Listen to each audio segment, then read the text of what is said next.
Plays here today where the LA Angels take on the suddenly resurgent Tampa Bay Rays. The Angels with a win here last night, but Tampa Bay still has won 13 out of its last 17.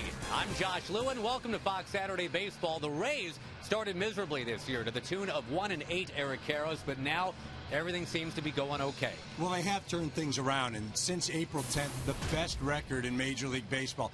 Why? It's been this pitching. A 3 ERA. I mean, it's been dynamite. James Shields gets to the ball today. They call him complete game James. Last two starts, complete game wins, garnered him the American League Player of the Week. Back-to-back 4 hitters for James Shields, but he's taking on an Angels team that pounded out 17 hits last night. Shields and the Rays against those Los Angeles Angels, who are in tied for first in the AL West. They play ball next, right here on Fox.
Record of 14-12. That's a lot better than 0-6 and 1-8. That's how they started out. The Rays fans certainly happy that things are turning around.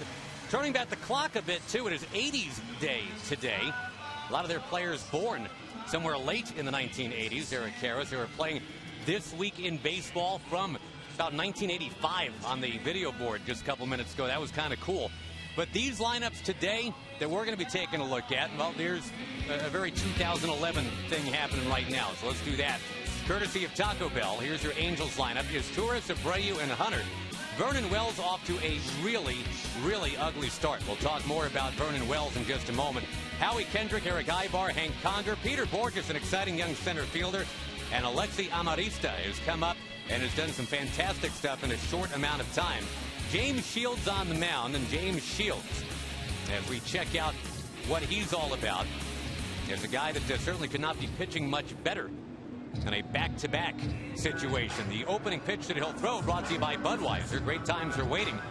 Grab some buds. You referenced it, EK, off the top, that James Shields in 2 straight starts now has gone with complete games. Yeah, he's really throwing well, and that goes without saying. And this is a guy last year, opponents hit close to 300 against him over the course of the season. You look at it right here, only 212 right now. He's been darn good.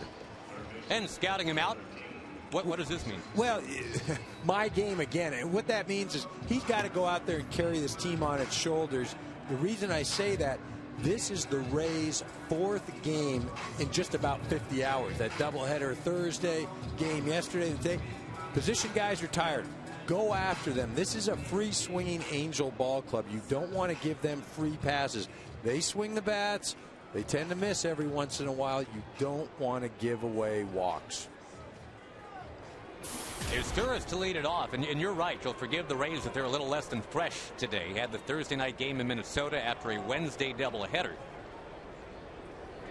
And they arrived yesterday back into Tampa St. Pete about 5 a.m. They played last night, and now the quick turnaround for a 1 o'clock local start day game today. Phil Cuzzy calling balls and strikes for you this afternoon. The New Jersey native, Mr. Cuzzy. And with Shields, it's usually about the changeup. So we'll show you the rest of the umpires here. Alan Porter, James Hoy, Tom Hallian as the crew chief. There's the change. And down goes Maiceras Turris.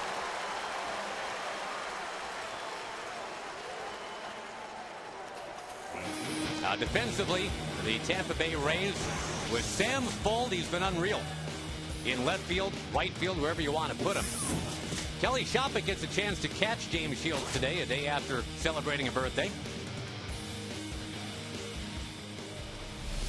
I guess it's much easier to be catching James Shields right now, Eric Karros, because last year things were out of sorts for him. So far this year, real good. Well, one of the things that's made it easier for James Shields this year is his ability to repeat his mechanics. Thus, he's been more consistent around the plate. As you mentioned, if you're catching today, you just put the glove up and let him hit it. Shields works very quickly, and he's one of those guys, Eric, that I guess we call it pitching backwards. The changeup sets up the fastball instead of the other way. Well, he's got 4 pitches. He throws a fastball, the cutter. He's got the curveball, the changeup, as you mentioned, and he's been able to repeat those pitches and able to throw any of those pitches for strikes, which makes it very difficult on the hitter because you can't just sit and look for one pitch. And Bobby Abreu always content to sit and look at pitches. He has made a career out of taking 2 right down the middle, then hitting 5 foul balls and working the count full. He's like Morris the finicky cat. Well, yeah, I mean, that's one of his strengths. I mean, even when he does make outs, what he does do is he has a productive at-bat because he makes the pitcher throw a lot of pitches. Couldn't get that one, and he is down on strikes. Not so much for the 4 or 5 foul balls. Well, this pitch just really right down the middle. A little movement. Looks like the cutter right there. And that's 2 strikeouts on swing and misses. Shields at 29, Eric, the old man of this Tampa Bay rotation. Torrey Hunter swings right away, and that fastball is clipped back into the home plate umpire, Mr. Cuzzy.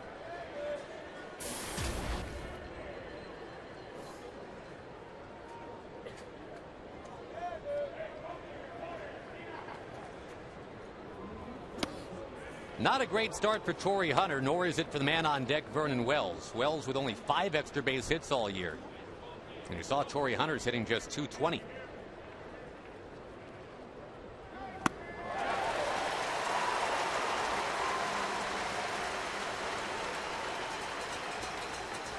Signs of life from a Torrey Hunter yesterday. Couple of hits, but he's been pretty much stuck in a slump of about 2 weeks.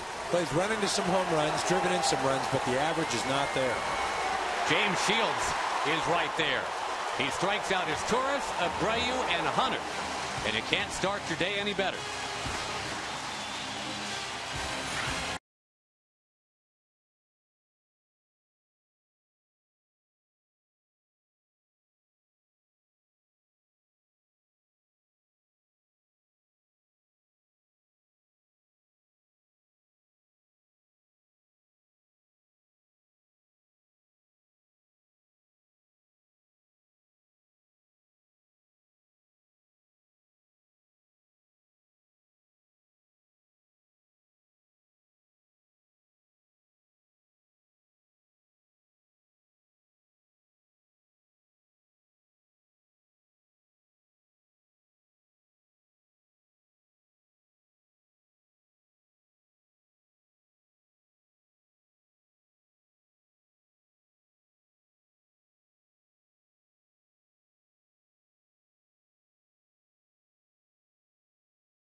getting his chance to go big time here in Tampa Bay. And taking on one of his best buddies in baseball today in that other dugout, and Mike Scioscia. Joel Pinero is finally on the mound for the Angels. Here's the lineup he's facing, brought to you by Taco Bell. Taco Bell, think outside the bun. Sam Fult, Johnny Damon, B.J. Upton, Matt Joyce, who homered yesterday. Ben Zobrist, who's been really unreal for about a week now. Had a 10 RBI doubleheader in Minneapolis. Kochman, the former Angel. Lopez, Shopik, and Brignac. And Joel Pinero finally getting out there after missing the first 4 weeks with tightness in that right shoulder. His numbers from a year ago. And he gets full to chop it on the ground to short.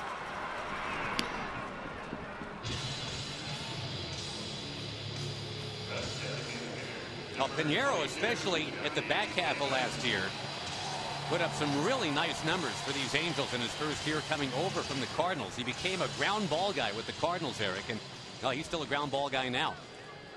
Well, he's been real effective, and he's going to use his infield. This is his first time back, so he's got to control the adrenaline. Doesn't want to get too excitable out there, because then what he does tends to elevate the ball. Doesn't want to do that. The veteran Johnny Damon makes some contact. So when you say sink the Rays, you're talking about keeping that ball down. Keeping the ball down, keeping it below the knees, and again, utilize your infield because you want to keep them involved with ground balls. Another ground ball. That has got to be the shortest infield I've ever seen on a major league field. We'll take you to the outfield first and show you the taller Vernon Wells, Peter Borges, and Bobby Abreu. We go around the horn. 5'8", 5'9", 5'6", 5'10". If anybody hits a line drive just a little bit up in the air, that's a problem today. Well, the reason why you've got short guys out there, you're going to have ground balls. Where are the ground balls? They're on the ground. Closer to the ground this way. That defensive lineup brought to you by Scott's, and here's B.J. Upton taking down and outside.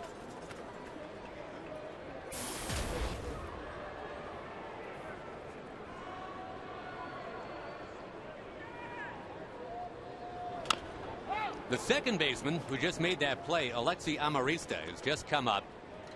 Ibar's been in and out of the lineup hurt. His Torres has had a tight hamstring. Of all things, they brought up Amarista. Even though he's very good defensively, Eric, they brought him up for his bat. Yeah, I spoke to Mickey Hatcher yesterday, the hitting coach for the Angels, and very impressed with Amarista. Little fire plug, has got some pop. Can put the bat on the ball, and what he likes about him is his approach in the at-bats as far as constantly battling, not an easy out. There's Mickey. Did a great job of coaching yesterday. The Angels knocked out 17 hits. Trumbo hit a big home run. And Trumbo sits today. Mike Scioscia joking, hey, he struck out in his last at-bat, so that's it. I don't care if he drove in 4. There he is. My man has some power right there. 36 home runs at AAA a year ago. But they go with Kendrick at first today. Of course, eventually Kendry Morales whenever he can get healthy. And boy, they do miss Kendry Morales, no doubt about it. Since he got hurt, it was on our air on Fox a year ago. The Angels are down about a run a game. Joel Pinero with a strikeout to get Upton. No outfielder has touched a baseball yet through 1.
By Taco Bell, think outside the bun.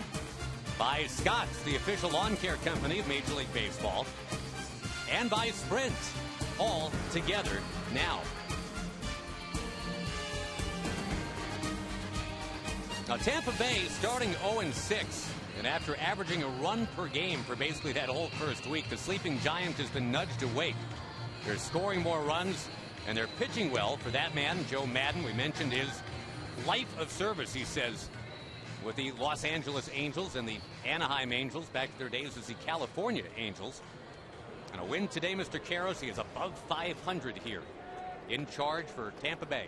Which is quite an accomplishment. I know he's been very successful the last few years, but when he first came over, and he had to change the whole mentality of this organization. He's done that. He's changed the culture, and they've won the American League East 2 of the last 3 years.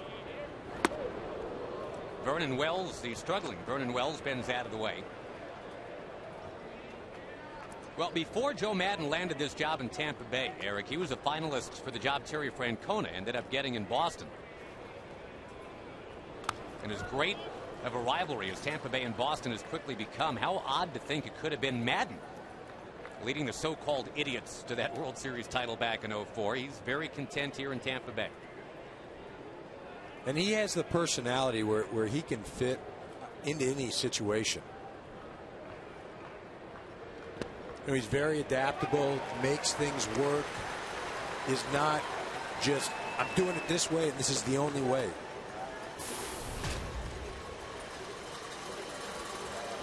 Hey, you're not Mark Grace. Vernon Wells into left center field. That'll be caught. Boy, oh boy. That Tom Brenneman? I wish I could do a good Brenneman. I can't.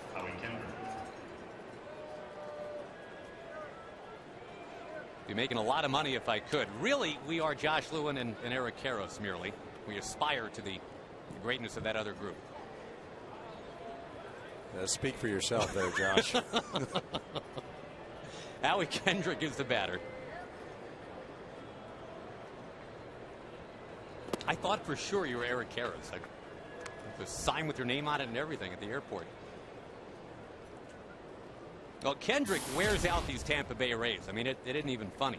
He's 9 for 15 lifetime against Shields, and of all things, he shows bunt. He's just seeing some pitches. I mean, he's in a situation where he doesn't care if he's hitting with 2 strikes. That's how confident he is hitting here in St. Pete. This time they're going to get him. Brignac to Kochman. All right, how about some Ford keys to the game? Well, I'll give them to you there, Josh. All right. But you got to make them earn it. And when I say that with the Angels, is their pitching staff has a tendency to walk a lot of guys. Don't do that with this Tampa Bay club. Make them hit it. The Rays, they've just got to get it up, and that means a number of things. Get it up means make Pinero elevate his pitches in the zone. Don't beat the ball into the ground. And the other thing, have some energy. You've got to have energy because, as I mentioned, this is your 4th game in just about 50 hours. Plus, you had a 3-hour plane ride from Minnesota, so the energy level probably down a bit. I'm glad you clarified that's what that phrase means, by the way. Ball and a strike, the count to Ibar, who missed a couple of weeks with a strained oblique.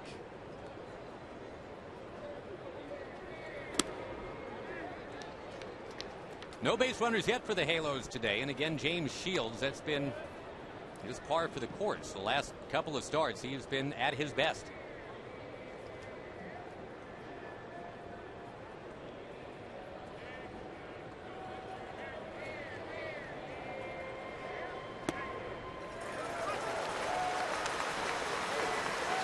Shields was very hittable a year ago, but off to a phenomenal start here in 2011.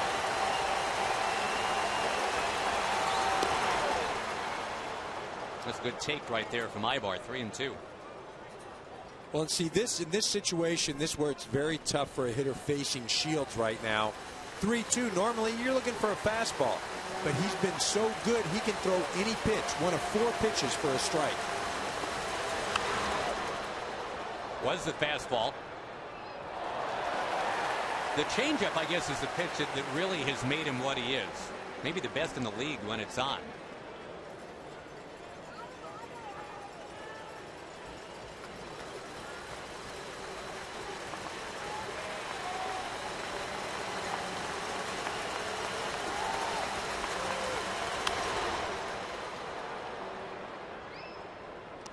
A couple on 3-2 that were of the 90-mile-an-hour variety, and I'm sure in the back of Ibar's mind, right, you got to think, okay, is he going to dial it down to 83 or 84 here?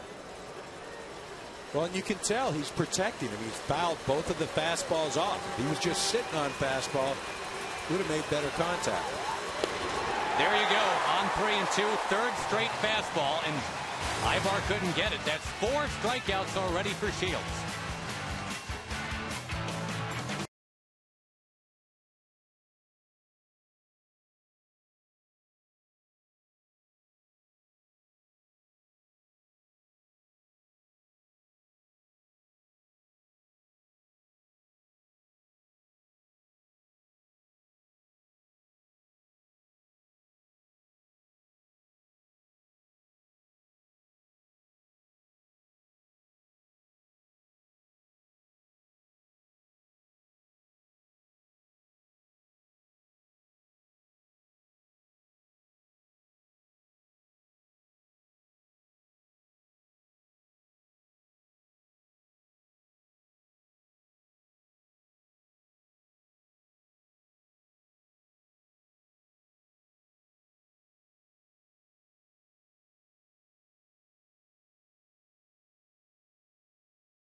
Bud Light Lime, a just right taste of Bud Light with a refreshing splash of 100% natural lime flavor.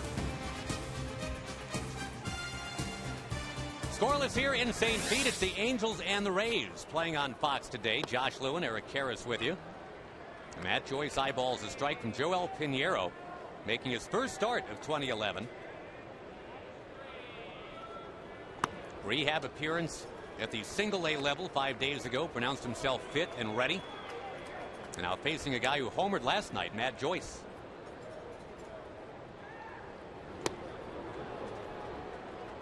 Oh, he dialed that way down, and Joyce way out in front.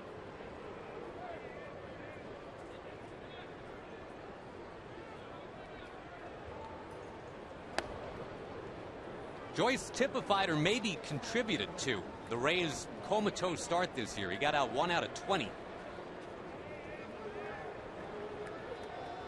But now with that batting average pushed all the way up to .311, obviously things are going a lot better. And takes outside.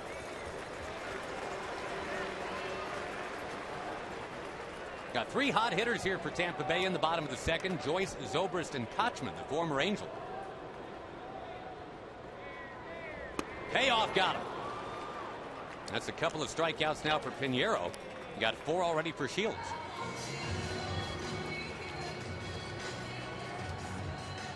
Right now, if Pinero can get Ben Zobrist, he's on to something. Zobrist put his feet up on the furniture in Minnesota this past week. How about an 8 RBI game, game 1 of the doubleheader?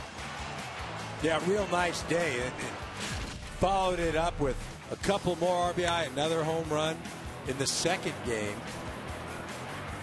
But just in a 5-game period, 15 RBI. I mean, that legitimately, I know people say, but that's a pretty solid month. I mean, you're 15 RBIs a month. You're a 90 RBI guy. He did that in a period of 5 games. Zobrist, and you're watching it right now, is known for a keen eye as well as some pop. No one in the league drew more walks than Zobrist, 09 and 2010.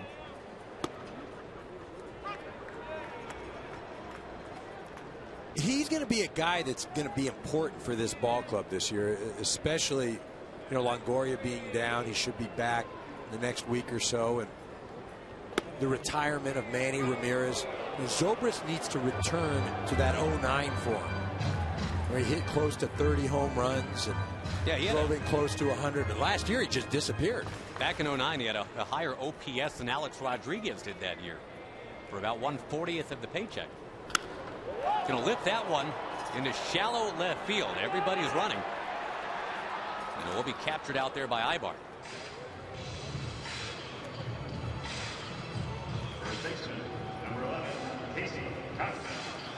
Pinero still shows you that big curveball just enough to keep you honest. That's a pitch that his dad taught to him way back when. His dad fashioned himself as a pretty good curveball guy back in Puerto Rico. You don't see it as much anymore as back when he was with Seattle, but he still breaks it out every so often. Well, as you mentioned, just to keep the hitters honest. And you talked about his stint in St. Louis, where really he reinvented himself as a pitcher. Became that sinker ball guy, inducing a lot of ground balls. He used to be one of those guys when he was with Seattle. He'd just come at you with that fastball and mix in that curveball. He's really taken to this sinker ball action and been very effective. Dave Duncan, the longtime pitching coach in St. Louis, is the one that kind of worked with him, convinced him that this could really work for you.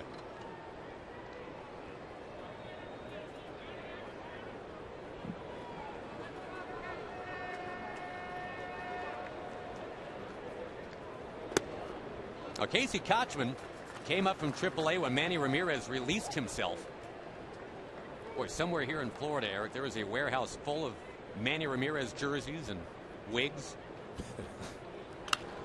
Another one popped to the left side. And in foul ground is Torres, reaching out, finding it, making the catch, and Pinero is out of the inning. We'll return to St. Pete after a word from your local Fox station.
Budweiser.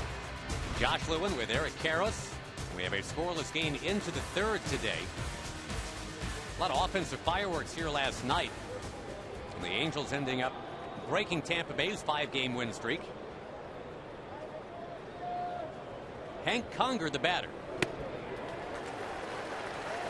Hank Conger's first big league home run was right here in this ballpark earlier this month. The Angels have already made 2 trips all the way across to Tampa Bay. We are still in April. That one's not quite going to get out. Long run. Matt Joyce diving, couldn't get it. Boy, every one of these outfielders can be fitted for a Superman cape, it looks like, Eric. Yeah, a lot of hustle here, and Joyce has to contend with that pitching mound in the bullpen area. Just avoids it. See, he reaches out. You know, he had to be thinking in his mind he didn't want to run into that elevated part. Because then that's a great opportunity to take a header and stumble. Again, a solid effort. Kind of shaking out that right arm. He and Fold both. They just seem to be horizontal at least a few times a week. Out in front is Conger. Boy, Shields, couple times with the fastball, couple times with the change now to victimize some Angels. Peter Borges comes up next, and Fox Saturday Baseball returns next week. The Twins head to Boston to take on the Red Sox. You might see the Reds and the Cubs, or these Rays, take on the Orioles in Baltimore. Fox Saturday Baseball next week at a special time, 12:30 Eastern, 9:30 a.m. Pacific. Starting with This Week in Baseball, Borges, who can fly, out at first base anyway. Trying to run a hit streak to 12 with a bunt. Well, a really nice play by Felipe Lopez, coming in and barehanding it. As you mentioned, Borges, one of the fastest runners in all of baseball. A little spikeage right there, too, at the end. You see him getting down the line. Kochman got clipped a little bit over at first base. How often does that happen? You played first base for about 80 years. How often do you get spiked? Depends who's running. And it also depends where your foot is. You try to keep your foot on the inner part of the bag and get out of there as quick as possible. Usually it's the result. Usually the first baseman is at fault because you got to get out of there. I mean, you've caught the ball. You got to get out. You don't want to hang around for any Achilles work or ankle work that somebody could do by stepping on it. James Shields is large and in charge to start this thing today.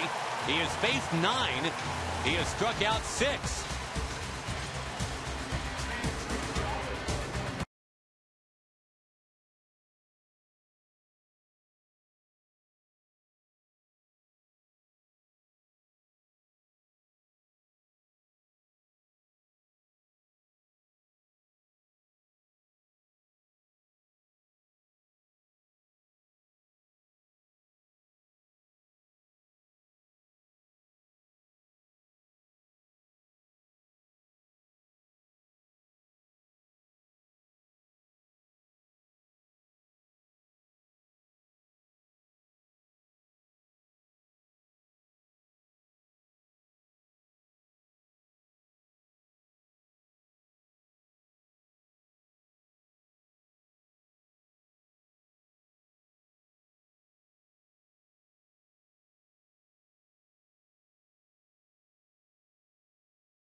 To the bottom of the third, and the story so far, James Shields, who is coming off of back-to-back complete games for Tampa Bay.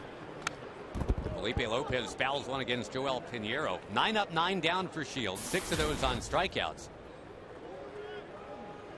Well, the other featured game on Fox today, Eric Karras, got Roy Halladay going for Philly. I don't think we're missing that much by watching James Shields today. He has thrown 10 strikes in a row.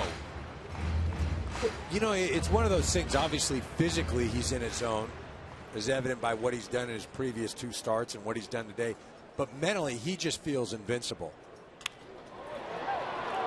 Reaching for the change, Lopez will loft one towards Borges, and he's got it.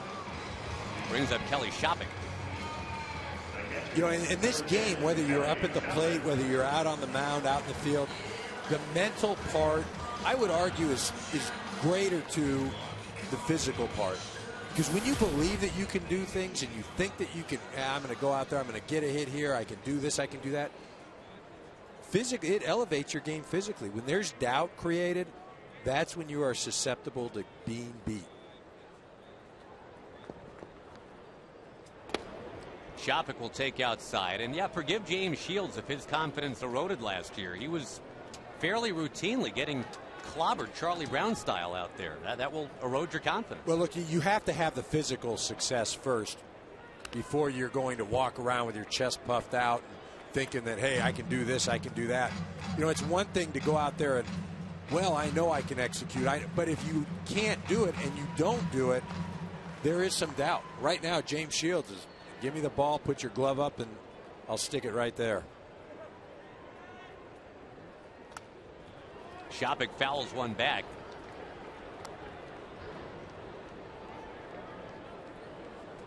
I'll bottle that and hand it off to that guy maybe. David Price did not pitch well yesterday, giving up a dozen hits. We will chat with David Price, by the way, next inning.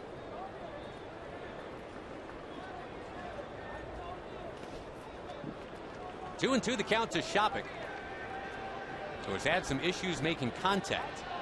And that is not a new thing for him.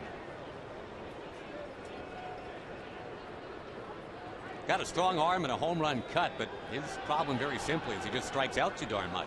Yeah, 44 at-bats this year, 18 strikeouts. Some contact. High bar. Cross to Kendrick for the out. And really, we can say the same thing for the next guy coming up, a guy that was supposed to be a star by now, according to some. Reed Brignac will be the batter.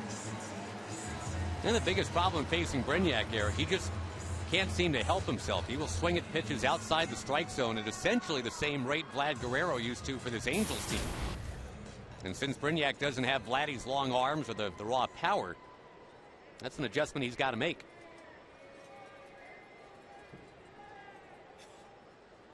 Well, as a hitter, there is you go up to the plate, you have to be fearless as far as hitting with 2 strikes. If you go up there and you think, okay, I don't want to strike out, I don't want to strike out. Well, you can go up there and put the ball in play, but you usually don't hit it hard. You know, I'm going to swing at the first pitch that's around the zone. You can't do that. Your great hitters, they will work the count. They will see pitches.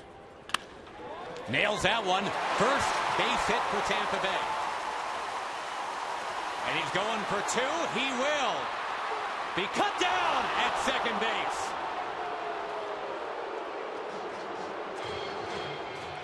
The element of surprise backfires. Brignac looking for his first extra base hit all year, but doesn't get it.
Drive one.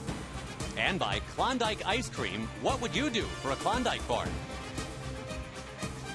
That should be our first question to David Price since we've got him this inning. What would David Price do for a Klondike bar? All right, first things first, James Shields, who has thrown 10 straight strikes, opens up against Maicer Izturis. Make it 11 consecutive strikes. Coming off the back-to-back complete Game 4 hitters is James Shields. That one drops right in. David Price, are you taking notes? I am, man. He's been throwing well this entire year, so it's been fun to watch.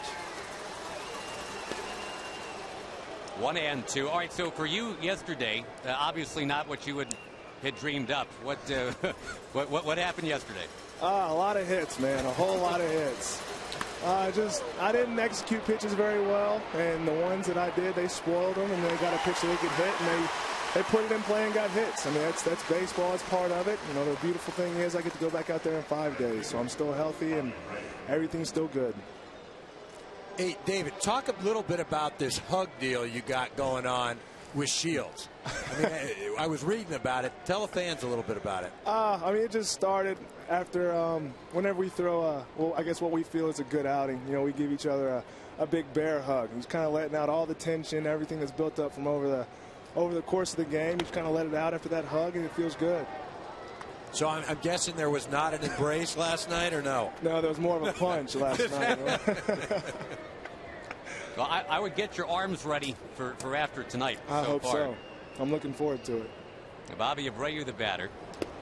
Abreu's got to be a tough guy to pitch to, right? I mean, he'll go up there and just take on you all day. Yeah, I mean, he's got a very solid approach. I mean, it varies when there's runners in scoring position and stuff like that, but he is he is the definition of a big league hitter. And he goes up there with a plan every time, and for the most part, he's going to execute his routine. Hey, David, talk a little bit about the mindset of the clubhouse or the atmosphere, you know, the first week and a half of the season as compared to now. I mean, to be completely honest, it hasn't changed a whole lot. And whenever we were struggling, we were 0-6 at first. You know, after we lost those first couple ones, everybody kind of loosened up. And we were acting like we were winning. We knew things were going to turn around for us, and it was just a matter of time of when it was. And we were playing music in the locker room after we lost. I mean, we were trying to just flip stuff around, make it feel like we were winning, and get that feeling back. And once we did, you know, it kind of started rolling for us. That ball takes off a little bit. Bobby Abreu hits it near the track. Well, they've got REO Speedwagon live and in concert. You guys going to hang for that after the game today, speaking of music? Yeah, I might hang around for a little bit, let this traffic die down. Dude, I'll tell you what. The question is, are you going to hang in July when the Wiggles are performing after? Then I got to question you. If you're telling me you're going to watch that. If my nephew's here, I'll probably watch it. If not, probably not. All right. David Price on record, okay with the Wiggles, not great. All right, Torrey Hunter at the plate. Hey, I got a question for David. I saw you earlier today. You were taking BP. You hit a ball out. The bases aren't even out there. You took the ceremonial trot around the bases. I wanted to get that feeling going for interleague play, so I don't forget which way to run. You know, in all seriousness, I've always wondered this. You know, the pitchers, they'll take the BP, they'll bunt balls, but they don't run bases. And they don't run them seriously. And I watched Buchholz get hurt last year in an interleague game. A few years ago, Chin-Ming Wong, I think, hurt his ankle. And do you do that at all? Will you go out there and run hard on the bases? If I get on, I'm running hard. I want to score. You know. But I mean, practicing beforehand. Yeah. I mean, if Hickey wants us to get out there, we'll probably run bases once or twice, and we'll go through it pretty serious. But you know, I mean, I'm not going to be out there going 110% sliding into second. But right. I mean, I'll definitely go through it. I'll go through it serious. So if I, you know, get that knock in the game, I'm not just out there, you know, just running around. You're looking more for the trot, huh? I would love the trot. Jim Hickey and you getting along very well, it seems. The pitching coach gets a lot of credit for a lot of things. Yeah, I mean, he's a great guy. I love being around him. Yeah, that's fine. You want to hang around? Yeah, okay. That's cool. Very cool. You just did go with a producer in your ear. Way to go. Back with David Price in a sec on Fox.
So there's Jim Hickey coming over to get acknowledged. And Jim Hickey told Sports Illustrated about David Price to build the perfect pitcher, the Franken pitcher.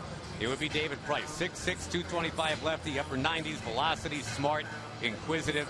That's some high praise right there. And you guys do seem to get along pretty well. Yeah, we have a very good relationship. I mean, I can listen to him. I can take his criticism. He's an easygoing guy. He's easy to listen to. He's very easy to get along with. Sam Fold, the batter. Before we let you go, David, and thanks again for doing this. How about Sam Fold and the legend that just seems to grow every day? It's awesome. It's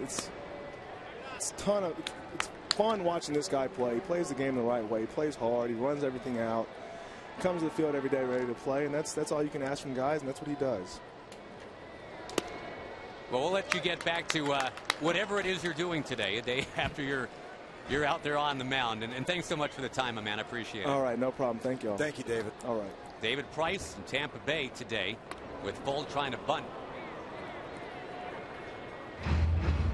So I mentioned the Rays after that miserable start at 1-8. Going 13-4 since then. And Joe Maddon never panicked. Thought that things would be okay, and they are definitely okay now. Well, that's what I mentioned earlier.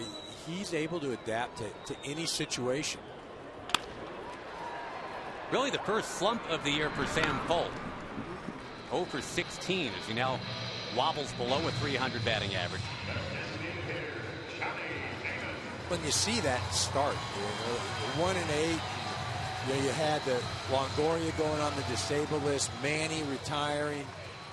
It was all gloom and doom around here, except in Joe Maddon's mind and in that clubhouse. He just said, look, I've got to figure out a different way to go about things. I'm not going to panic. It's early, and he's absolutely right. I mean, for me, there's two managers that we see today that are 1 and 1A in all of baseball. Well, Mike Scioscia, for me, is as good as there is. Joe Maddon, he's right there as well. Maddon was the bench coach for Scioscia, and again, 31 years with the Angels organization. Damon chops it foul. You've seen the signs that are in that Tampa Bay clubhouse. They're in 4 different languages, just so you can't miss it. But attitude is a decision. That's the big thing that Joe Maddon puts out there to his players. No matter how bad a day you're having, you can choose what type of attitude you run out on the field with. Damon socks it into right, down for a base hit. The second allowed by Pinero. And it might be a little new agey for some of these players, a little Dr. Wayne diary for some, but Joe Maddon doesn't back off. He says, you're going to go up there with a good attitude. You have to. Well, this right here, Johnny Damon just swinging right through the ball. Shoots it out to right. He's been hot over the last 20 or so games. Had some real big hits.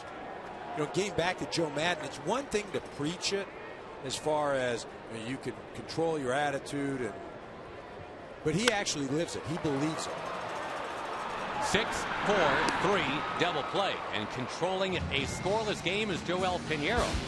He and James Shields have been terrific.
Brought to you by Jeep. We have moved swiftly through it a day after 13 runs on 24 hits these two teams combined. Been a lot quieter so far today here on Fox. And James Shields, 47 pitches, same for Pinero. Both guys have faced the minimum right now. And back to work we go. Already in the top of the 5th inning. Vernon Wells, historically a slow starter, just not usually this slow. Goes after the first one. He's been doing a lot of that. Now, granted, James Shields has been around the plate all day today. But, Eric, you and I talked to Mike Scioscia. He really thinks that Vernon Wells just has to kind of chill a little bit, not try to do too much. Right. It's one of those things to relax, just let it happen. Don't try to force things. But when I see a guy go up there, swing at the very first pitch, again, you're trying to make something happen. And it's very tough as a hitter when you are struggling to be patient, to go up there, take some pitches. You want to go up there, I'm going to get that hit, I'm going to get that hit. Get that weak ground ball to third.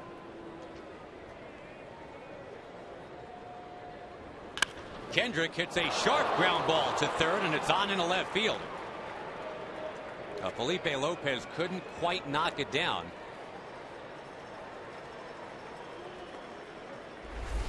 First hit of the afternoon comes in the 5th inning. Well, not surprising that it's Howie Kendrick. He absolutely wears out the Rays. A lot of success here at St. Pete. Not a likely guy to be working on a no-hitter, even though he's got such great stuff. I mean, as you've said, Eric, he's a pitch-to-contact kind of guy. I think he was more upset with the location of the pitch. Yeah, and there is a legit base hit right there for Ibar. Back-to-back go the Angels.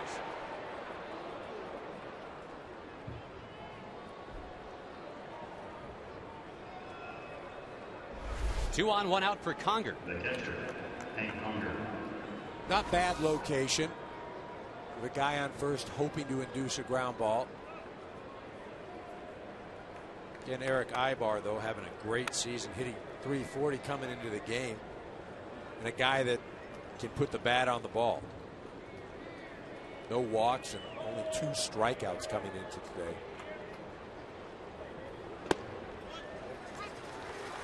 Well, for the last probably 9 or 10 years, I would say, Eric, that's kind of personified how the Angels go about it. Put that ball in play, run the fast break, so to speak, when they're on the bases. I think this year, though, with the absence of Kendrys Morales, they have to do even more of that. They don't really have that big power guy in the middle of the lineup. You know, in the past, they've had Guerrero, they had Morales last year. And maybe if they had the usual version of Torrey Hunter or Vernon Wells, that would supplement that. But neither guy is really going yet.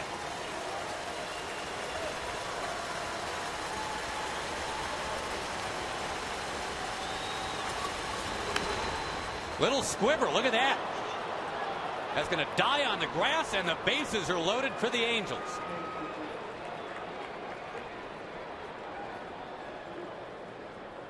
It had been 13 up and 13 down for James Shields, and now 3 consecutive singles. That one went about 40 feet. Right, and if you're James Shields, you're thinking, okay, the one ball just gets under Lopez's glove, although it was hit hard. Ibar hits a ball off the end of the bat, the soft liner to center. This, the toughest play to defend in baseball, the full swinging bunt. So Shields is still pitching well. They haven't squared up a ball, and he's 1 pitch away from getting out of the inning. Although, keep in mind, this is a very tough guy to double up. One of the fastest men in baseball, Peter Borges.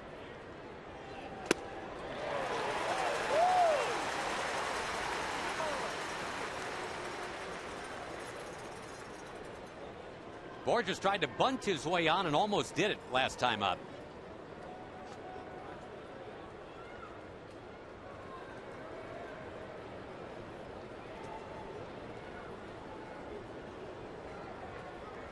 See Casey Kochman, the first baseman, playing in. 2 reasons: he's going to go home with the ball if it's hit to him, and the possibility of a push punt.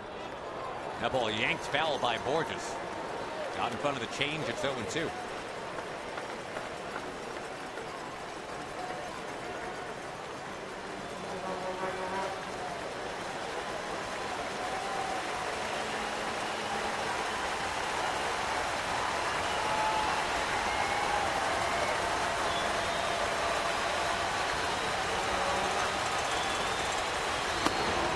First time through the batting order, Shields struck out 6 of these Angels hitters. Second time through the order now, he hasn't struck out anybody. Well, the Angels have a tendency to strike out, and coming into the game, Peter Bourjos led the team in strikeouts with 26, so he is a swing and miss guy. Yes, he is. 7 strikeouts for James Shields.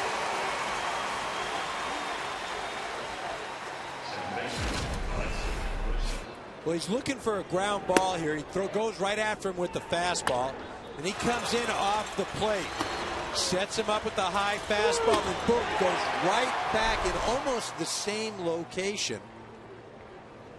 Shields does a nice job. He's still not out of the jam yet. Alexi Amarista. If the Angels didn't already have a bunch of pesky little players who can really hit. Here's Amarista now, generously listed at 5'7", 150. That ball just disappeared on him, ate him up.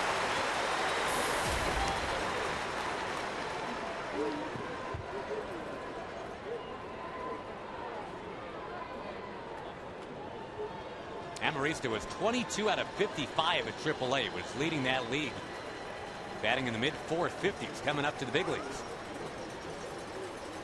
This isn't AAA. That's the kicker. And you get guys here that, you know, every one of them, great stuff. When you're playing in AAA, you might see a big league pitcher once or twice in a 5-day period. All right, now he's facing the reigning American League Pitcher of the Week. And he is taking a called strike 2.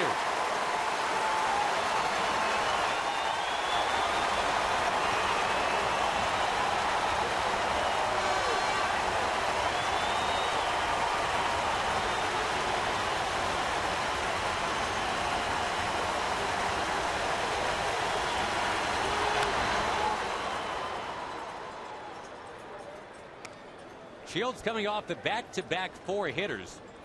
Gave up 3 hits in a row here in the 5th inning. Yeah, but again, not like they've been hit hard. And, you know, one thing to remember, Shields, he's got 7 strikeouts today, and all 7 of the strikeouts have been swing and miss strikeouts.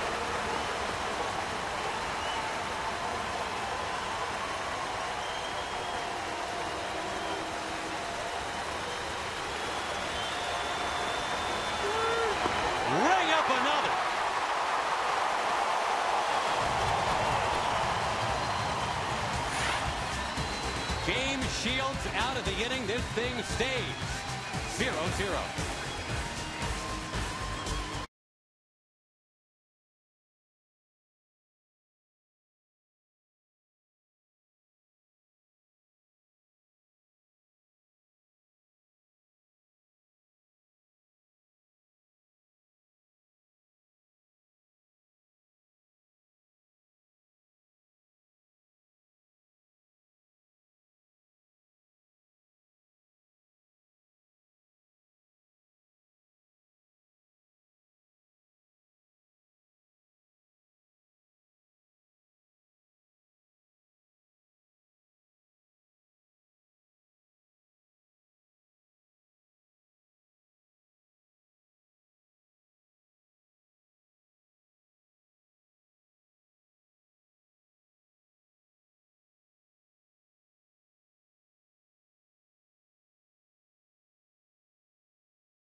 Presented by Bud Light Lime.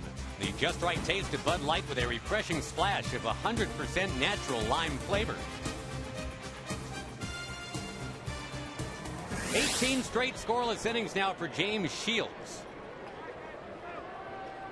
Hasta la vista, amarista.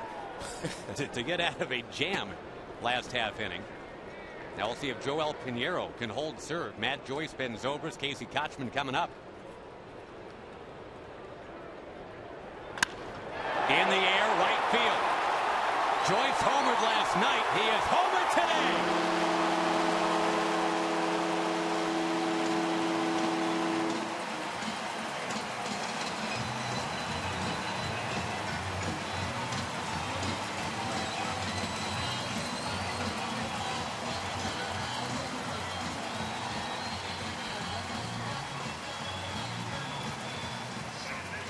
At-bats without one of those going back to last year. And now 2 of the last 4 times he's been up. Well, this is what get it up means. As a sinker ball pitcher, he leaves the pitch up over the belt. Joyce just rotates on it, deposits it to right field. Slammed inside the chalk, and Ben Zobrist is on his way around first. He'll have second base stand-up double.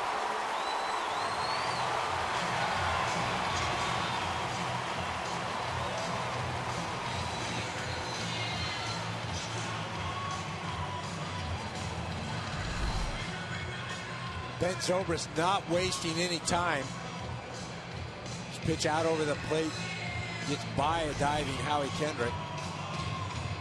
But just interesting how momentum changes. And, yeah. You know, we look at last inning, the bases are loaded. It looks like the Angels on the verge of scoring. And 10 minutes later, it's 1-0, a runner on second base. And we're talking about the Rays leading. Shields with some fancy stepping to get out of things in that 5th inning. Striking out Borges and Amarista with the bases loaded. And Pinero, remember, got out of the 4th with a ground ball double play. A hard hit by Upton. But he comes out here in the 5th, home run and a double on back-to-back pitches.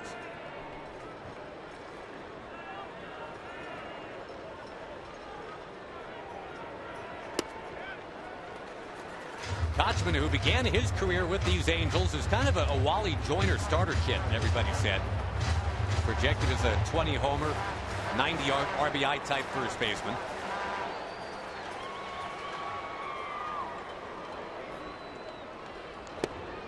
And his dad, as you may know, a long-time organization guy for the Angels, coach, scout, minor league manager. There are some in the Angels organization now who have known Casey Kotchman since he was 7 years old.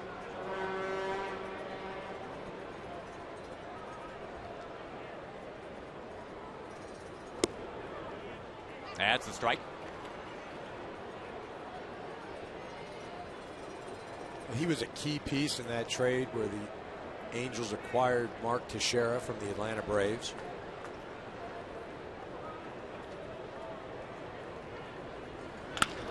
On the ground, right side, Kendrick's got it. Leading Pinero to the bag. On the play, Zobrist to third. It brings up Felipe Lopez. Well, this is really a nice play by Howie Kendrick. He gets in, I watch him. He sets his feet, gets himself under control, and then shows the ball. Makes a good toss to the pitcher. And that's one of the things, you know, Howie Kendrick plays all over the infield. And it's very difficult. You go from second, you mix in a little third, you're over at first. Mike Butcher, who for a year was a pitching coach here for Tampa Bay, has found a nice home now with the Angels. Got that runner at third, just one out. Hey, tonight, don't forget NASCAR on Fox in Richmond, Virginia, under the lights. And Kyle Busch trying to defend his title, taking home his second checkered flag of the year if he can. Coverage of Sprint Cup Series racing begins tonight with the pre-race show delivered by Pizza Hut at 7 Eastern, 4 Pacific in high def right here on Fox. Got the infield in for the Angels, and it looks like they're going to walk Lopez to get to Shopping. And then the infield assumably will scooch on back. Well, we'll see. Shopping is a guy you can strike out. We've talked about that. Well, that's obviously the thinking right now. You go after Shopping and bring that. I mean, all Lopez theoretically would have to do in this situation is make contact Mike Scioscia electing to go after Shopik, play the percentages, give Pinero an opportunity to either strike him out or induce a double play. Mike Scioscia, the Dean of American League Managers, closing in on 1,000 wins as a skipper with his franchise.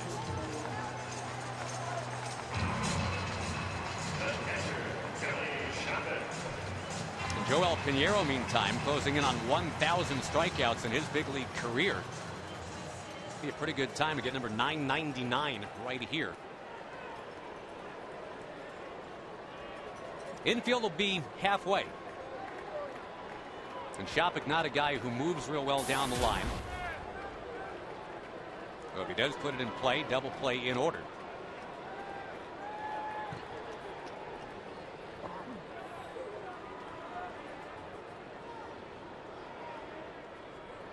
Safety squeeze. Nothing happening there. He showed the bunt. Zobrist had the thunder feet working there off at third. Like he was going to come in no matter what, but then he stayed put. Well, both managers here trying to outwit one another.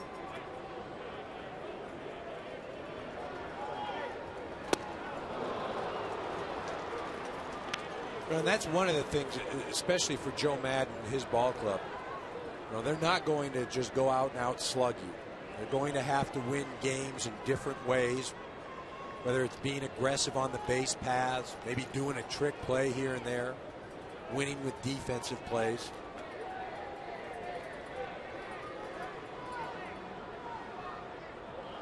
So he twitched a little bit that time down the bat handle. Not sure if he was actually going to square or not. Well, as a hitter, you do that whenever the pitcher makes a move to either third or first, just to say, oh yeah, see, I was going to bunt.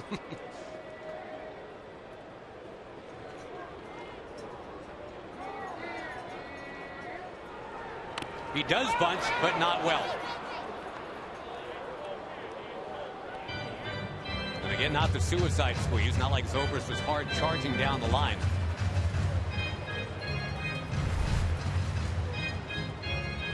He doesn't get the bat head out. You know, and I always wonder about this is, you know, you're asking a guy to bunt that probably doesn't practice it a lot, doesn't bunt often. He averages 1 sack bunt per year. You know, and again, this is a game situation. This isn't down in the cages where somebody's throwing it about 70 miles an hour and you're just, I'll put it down, I'll put it down. Checked his swing.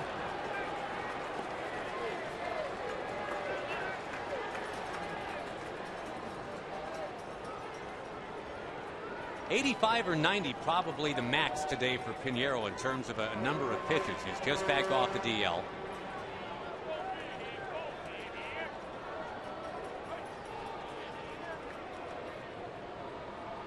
On 2-2. Scooped out of the dirt by Conger.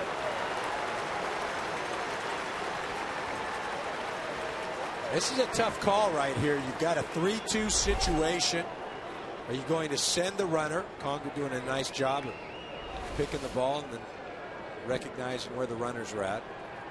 Yeah, it's a tough call because, again, Shopik, swing and miss. Yeah, highly likely to strike out. About half of his at-bats this year have been a strikeout. He's walked only once. But you want to stay out of the double play. I think you have to send him.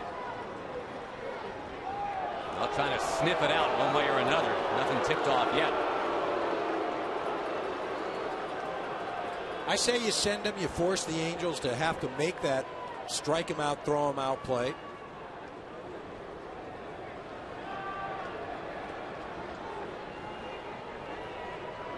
Lopez is going. Taken for a strike, and there's that throw.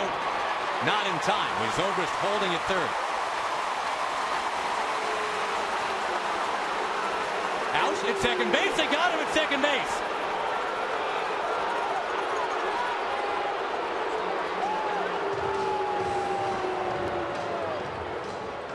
Interference on the catcher. Is that where they're going?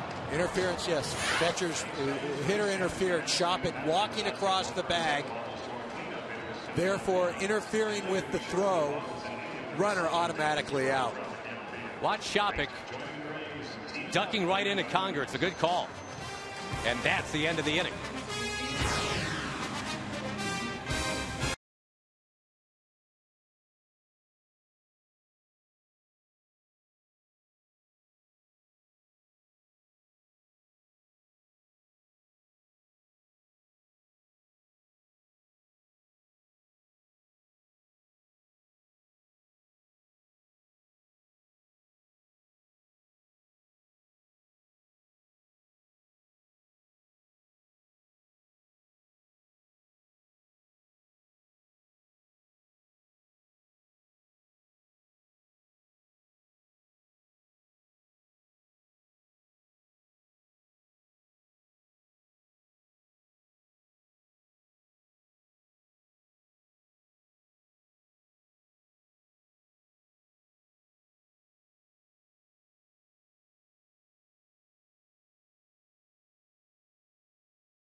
Up at home plate, one of them, or at home plate, I should say, one of them steps in front of the other, and it's a weird way to end a threat for Tampa Bay.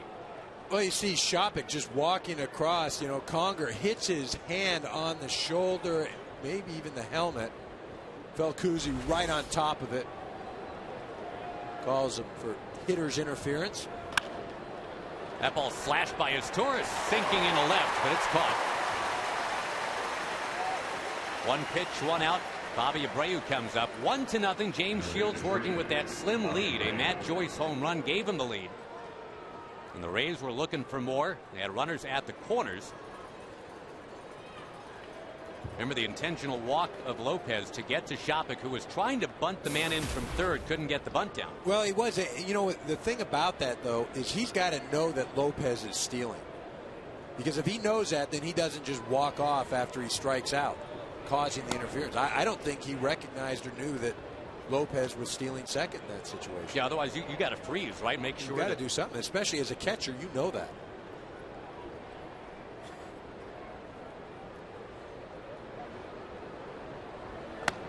That was kind of a rough few seconds there for Kelly Shopik. After failing to get the bunt down, you strike out and walk into a double play.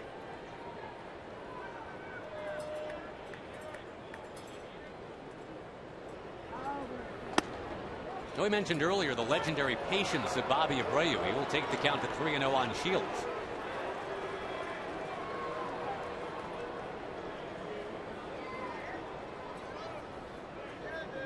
Waiting out a guy who's been around the strike zone all day.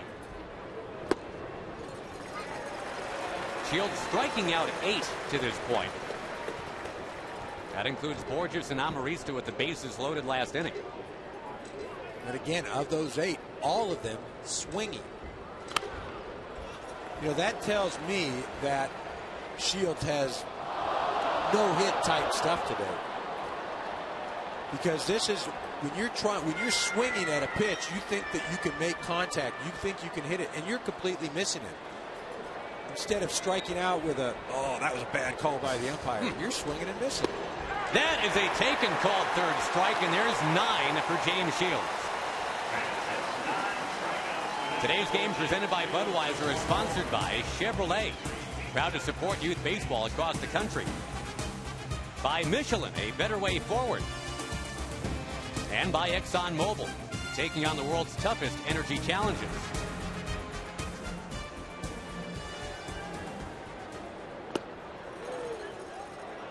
The career high for Shields in strikeouts is 12. He's got 9 so far today.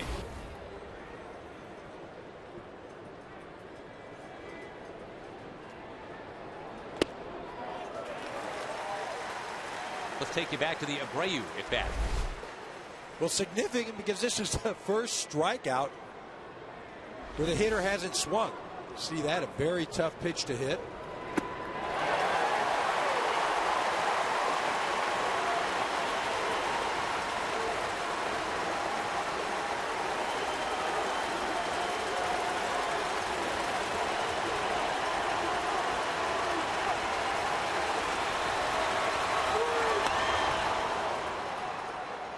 You talk about a guy being locked in. James Shields, back-to-back complete game 4 hitters into today.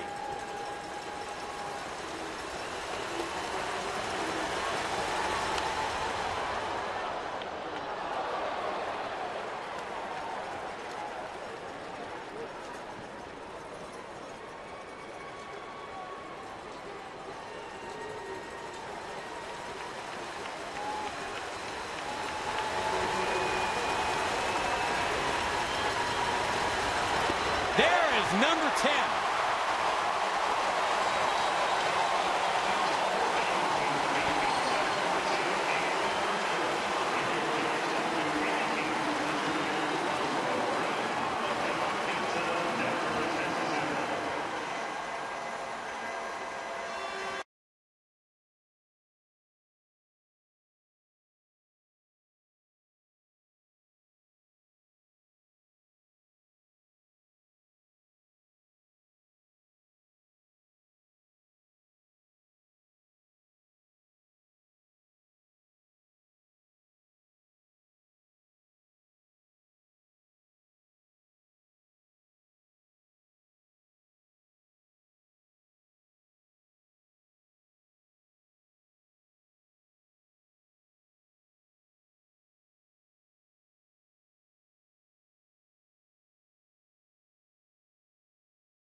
As we welcome you back to Fox Saturday Baseball presented by Budweiser. Joel Pinero is back in action for the first time in the regular season.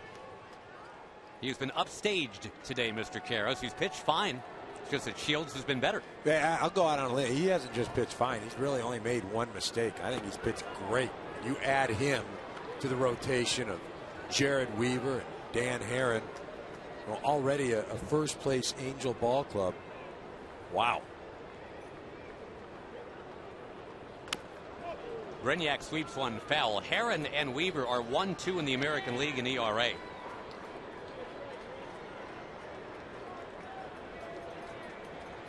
There's Dan Herron right there.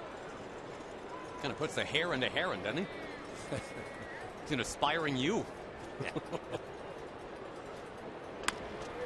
On the ground, weakly to second base. One up, one down. Sam Pold coming up. Time for a direct TV game break. Number 5. Mets and the Phillies, and it's Carlos Beltran, RBI single. Daniel Murphy comes in to score.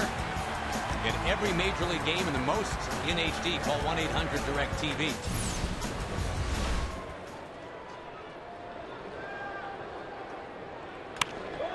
Cole doesn't swing at the first pitch that often.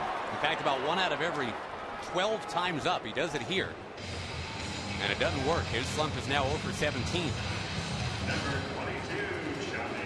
But boy, has he been a joy, huh? Sam Fuld, he came from out of nowhere story in baseball this year. Well, we talked about at the top of the show the pitching, and that's really what was able to get the Rays going after that dismal start. But offensively, they've also turned the corner. Big reason Sam Fuld and this man Johnny Damon at the top of the lineup. And both of these guys impacted by the retirement of Manny Ramirez. Sam Fuld getting an opportunity to play every day.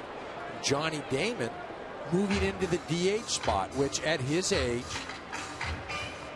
preserves him a bit. And he doesn't have to play on this turf field, which can wear you down.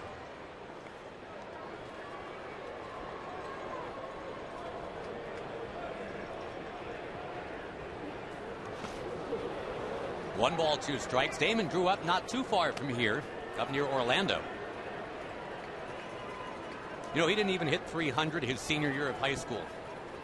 And he arrived in the big leagues with a kind of a funny swing and a weak throwing arm. A lot of people thought he'd just kind of be a guy. Could have been a tough high school league. How do you know? It could have been a dominant league. Finds a way to make some contact here. Well, he's in what, his 17th Major League season now. Probably will fall short of 3,000 hits, but he'll probably be a 2,800, 2,900 guy before it's done.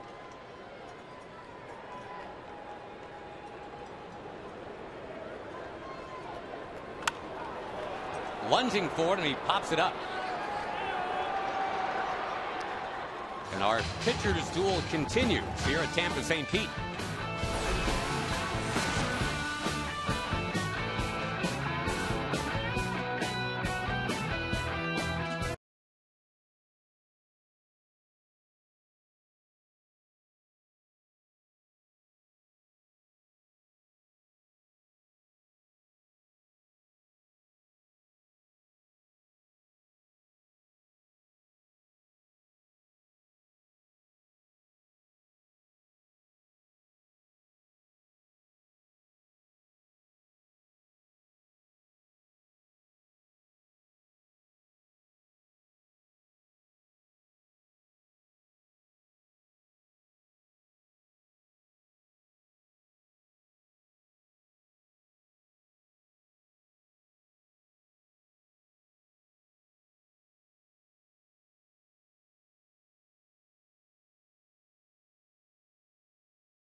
Your edge spotlight. James Shields is in it. Just as James Shields gives Tampa Bay the edge, you too can keep your edge.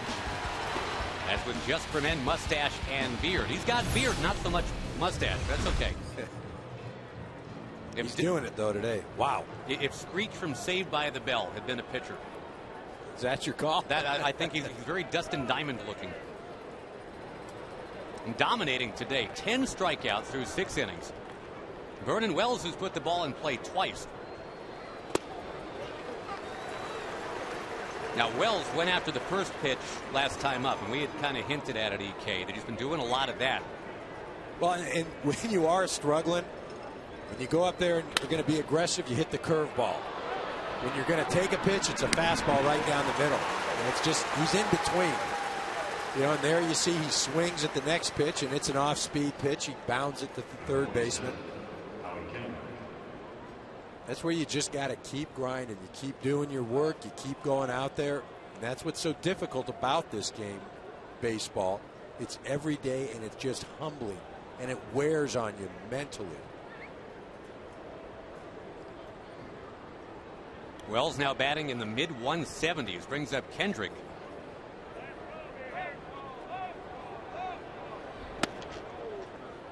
Now, if Shields can get Kendrick again, you know it's his day. Kendrick, lifetime against Tampa Bay. He's hitting better than .450.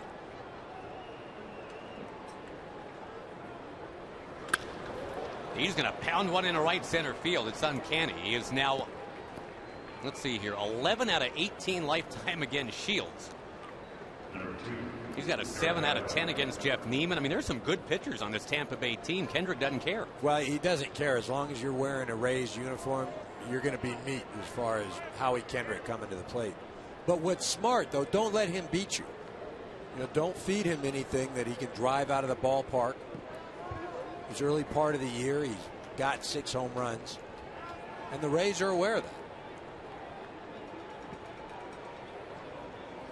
Third baseman Lopez in on the grass. Up the middle, double play depth here with Ibar up.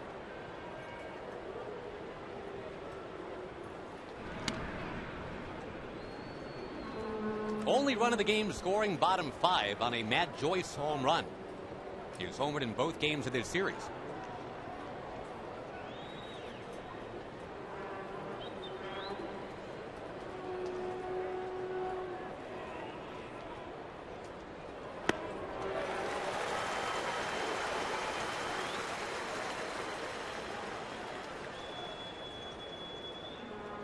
You had talked about Ibar earlier, Eric, as a guy who does put the ball in play, doesn't walk a lot, doesn't strike out a lot, and runs well enough to stay out of a double play. Well, again, no walks coming into today. Only 2 strikeouts coming into today. Picked one up earlier, though. Great candidate for a hit and run.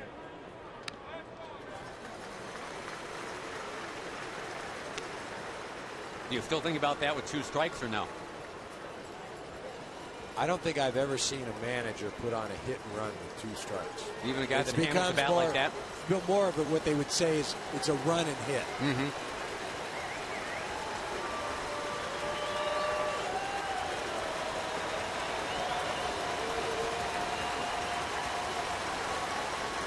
Let's see if they do try to make something happen here. Nope, not yet. But there is the contact that you expect. You don't want to run him 0-2 just because susceptible to a pitch out. Now, if the count goes to 2-2, then maybe you send Kendrick. But a lot of reasons why you don't run him here. You know, Conger up next, and that could be the 3rd out. And then you got Borges leading off the next inning, a speedster. But I don't send him unless the count gets even. Turns on it, fouls it. The other thing, too, with Kendrick at first base, the left-handed hitting Ibar at the plate, you've got Kochman holding the runner on, so you've got that whole right side of the infield open. I think that the aggressive part here will be if there is a base hit to the outfield, Kendrick will go to third base. Year after year, the Angels are tops in baseball, going first to third on a base hit.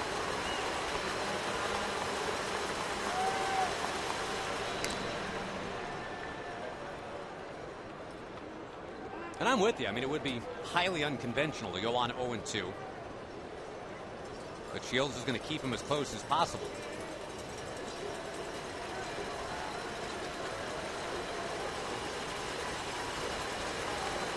He stumble started and almost caught too far off.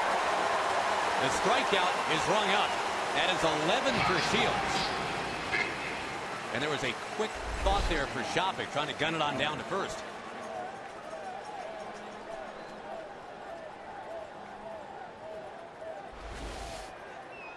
By the way, Fox Sports is proud to support Stand Up to Cancer and their work to fund groundbreaking research helping accelerate treatment to patients.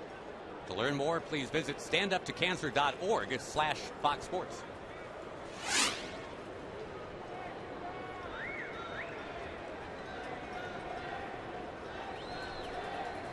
One on, two out. Conger will take a strike.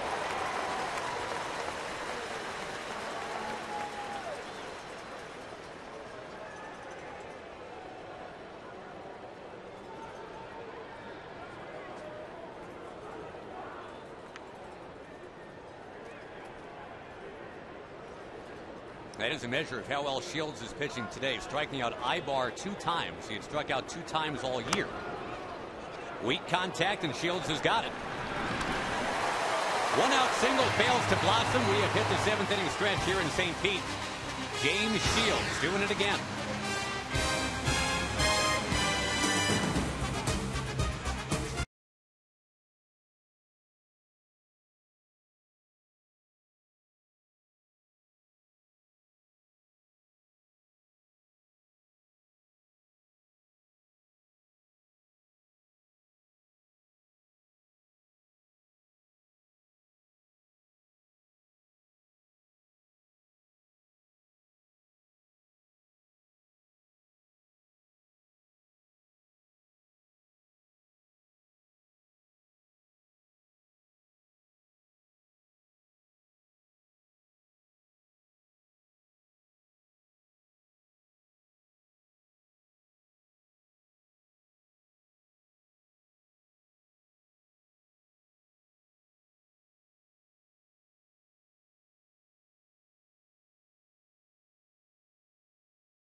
Sponsored by Just for Men for Mustache and Beard, keep your edge.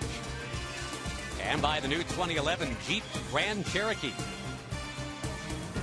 That is apt right there. Sailing into the 7th, James Shields with another 4-hitter. That's 3 straight 4-hitters for this guy. Still has a little bit of work to do, though. It's 1-0 Tampa Bay, trying to add to that lead, bottom 7 against Joel Pinero. B.J. Upton takes a little bit outside. There is action in the Angels bullpen. Not because of anything Pinero's done wrong. It's just that first time back off the DL, they're not looking for more than 90 pitches.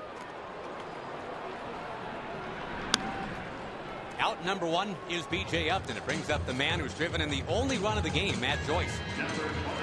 Really the only mistake of the game that Pinero's made. We mentioned before, he's got to keep the ball down. This was just a flat sinker that didn't sink.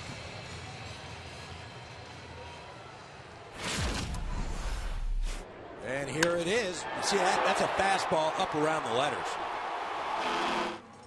I think it's one of the few pitches that he's made up there, and it just happened to be where Joyce doesn't miss. But Pinero has thrown a fantastic game today.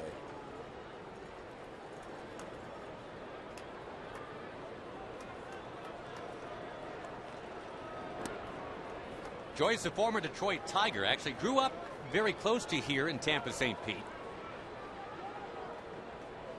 He used to come to this ballpark all the time, watching Fred McGriff back in the early stages of this franchise. He was a Rays fan before it was cool to be a Rays fan. They have overhauled the entire perception of this franchise in the last few years.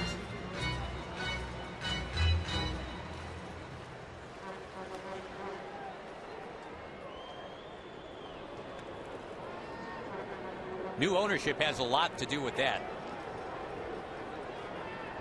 They've essentially torn down the Berlin Wall and they're dancing on top of it here.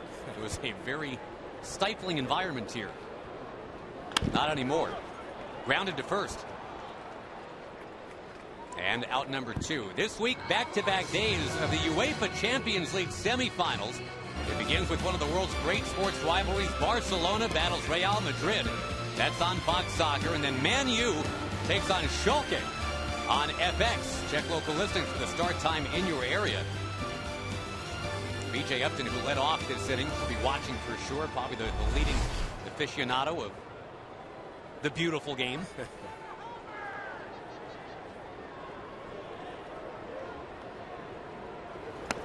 Got a beautifully pitched game today. Pinero, you mentioned, just the one mistake to Joyce. Meantime, Shields has just scattered 4 singles.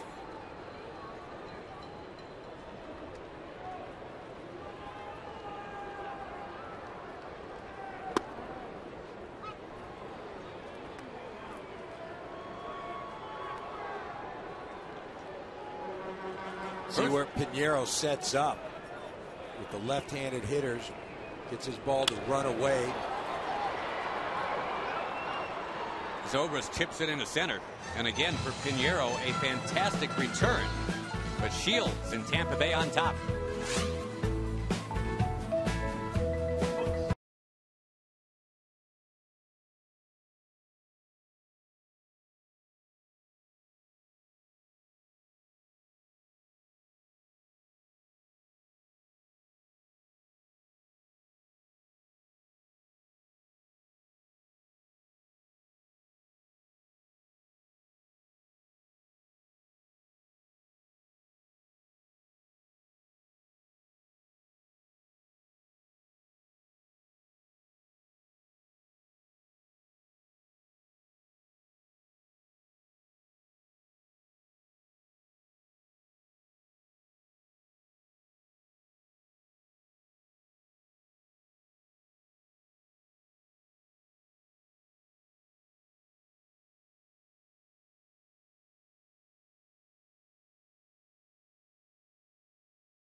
Happy to be with you watching it. James Shields put on a clinic again. 3 straight 4 hitters. Complete game against the White Sox on April 19th. Complete game against the Blue Jays April 24th. Now April 29th against the Angels, a team that rocketed 17 hits in this ballpark yesterday.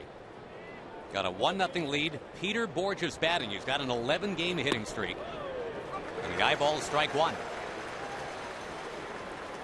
Cornermen are in. The bunt is a possibility for Borges. He's tried that once. In the right. And a very speedy man is on as the tying man here in the 8th inning. Borges, we mentioned, tried to bunt his way on in the 3rd. Let's take you back with some Fox sounds of the game.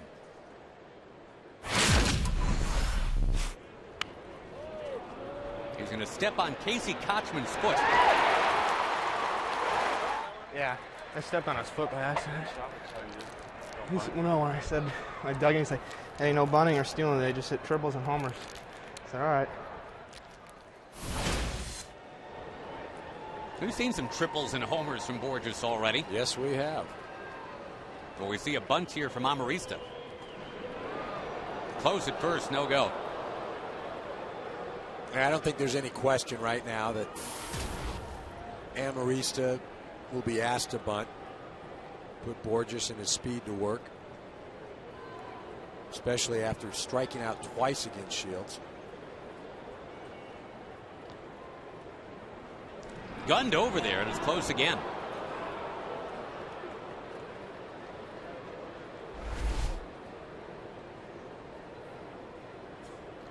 See Shields making a. This isn't just a, hey, I know you're over there toss. That's I'm trying to get you leaning and trying to pick you off.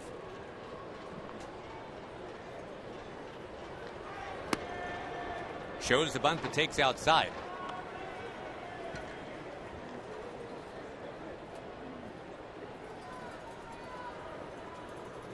Only one extra base hit allowed by James Shields in his last 20 innings.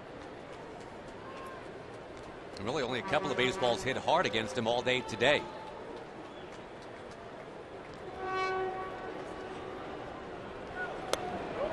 Dancing out of the way is Amarista.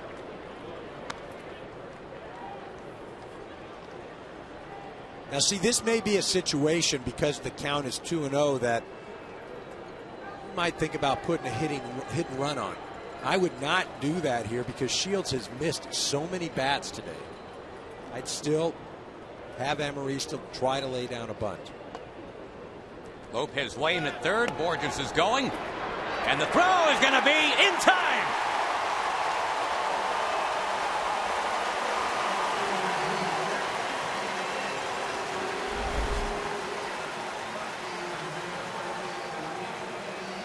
Shopik making a nice throw.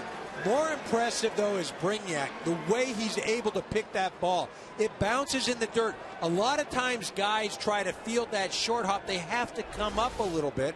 Then they have to go back down to apply the tag. Brignac keeps his glove low to the ground, makes the tag. Really a great job. Reload, though, with the base runner. Amarista's just walked. See Brignac, he catches the ball down low, and he keeps the glove low. A lot of times with the short hop, guys will come up. They have to give a little bit as that ball bounces up off the ground. The only other shortstop that I see do that with regularity and does it extremely well, Derek Jeter. And he's been doing that for a long time. That's a great play by Brignac there. It really is. Still have some speed aboard here to contend with. Amarista leads from first, and his Torres the batter. And Shopik with a quick release. Remember, he walked in front of Conger, drawing that interference call that kind of snuffed out a potential rally a couple innings ago. Maybe makes up for that with a strong throw. Borges has been caught stealing 4 times already now. You're reminded that straight up great speed doesn't always translate. Doesn't mean you're going to be a classically great base stealer.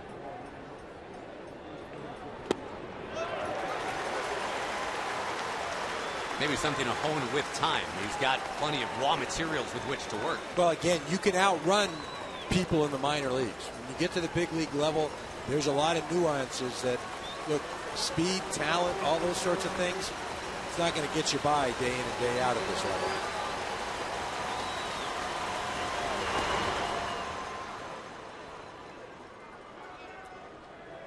His Torres, one of those put it in play types, Eric, for the Angels, and Usually a tough guy to strike out. He has been a victim once today.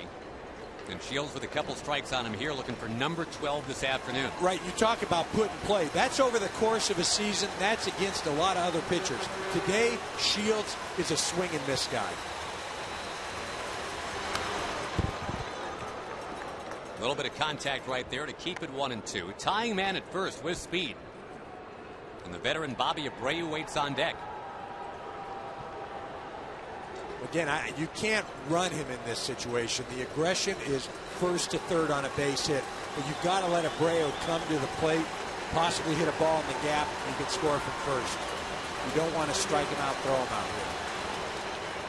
And see, this is the other thing that a lot of people won't focus on. But Shields throwing over to first base. Constantly. He did it a number of times with Borges. Borges having to dive into first, having to recognize that there might be a pickoff.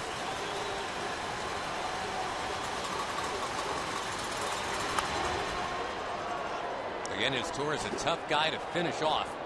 Hangs around at 1-2.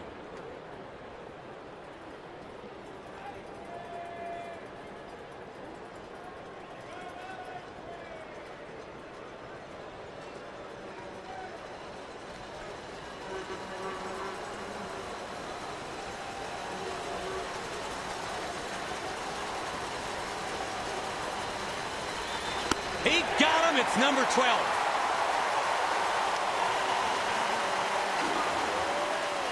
He ties a career high. Again, it doesn't matter how many times guys make contact and how tough they are to strike out, because today James Shields has swing and miss stuff. Folks, you can help make a baseball moment kids will never forget. Go to ChevyBaseball.com to support youth baseball, plus enter to win one of 4 trips to the All-Star game and the keys to a new Chevrolet.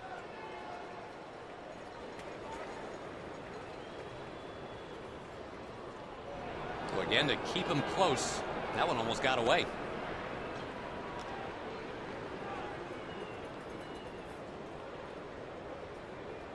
The top 4 guys in the Angels batting order today, a collective 0 for 13.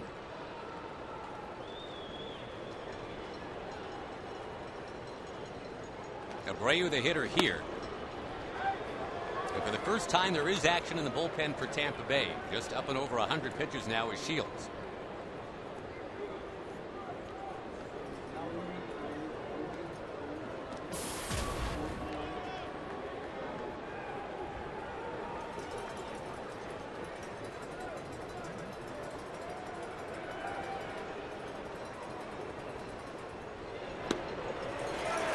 Off speed in there. A phenomenal stretch of pitching for Shields. He's really only had 1 bump in the road this year. Gave up 3 home runs in a start in Chicago. The ball tends to jump a little bit in that ballpark. Other than that, and basically you take that 1 game away, his ERA is sub 1. Talking Jared Weaver stuff. On the ground, second base. He'll have a shot for 3 straight complete games if Joe Madden wants to give him that opportunity. It's 1-0.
and by Valvoline Next Gen.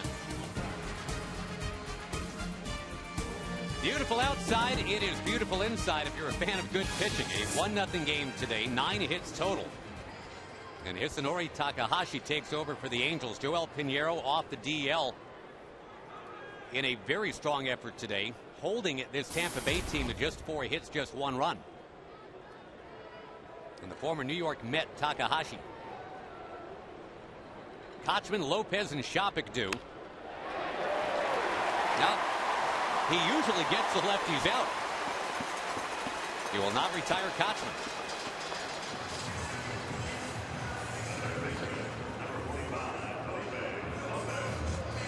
Dan Johnson was supposed to be the first baseman this year, and it's not like he's been forgotten about, but Kochman on a bit of a roll right now. Joe Madden stays with him. Well, Johnson, more power than Kochman, but Kochman right now, as Joe Madden described it, is more of a line drive guy now, not that roll over to second, roll over to first. And he really likes what he's seeing from Kochman, and he's getting the bulk of that bats now.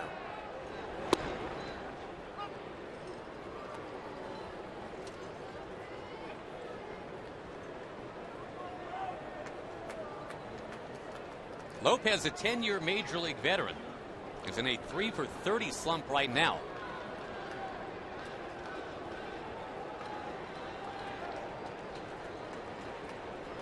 Offers a bunt, tough pitch to be bunting, had to lunge at it.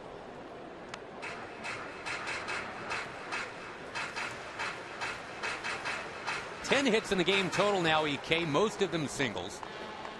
And the story continues to be James Shields. Looks like Madden will have him come on out for the 9th inning with 102 pitches. That's no big deal, right? Come on out there and try to back the car into the garage.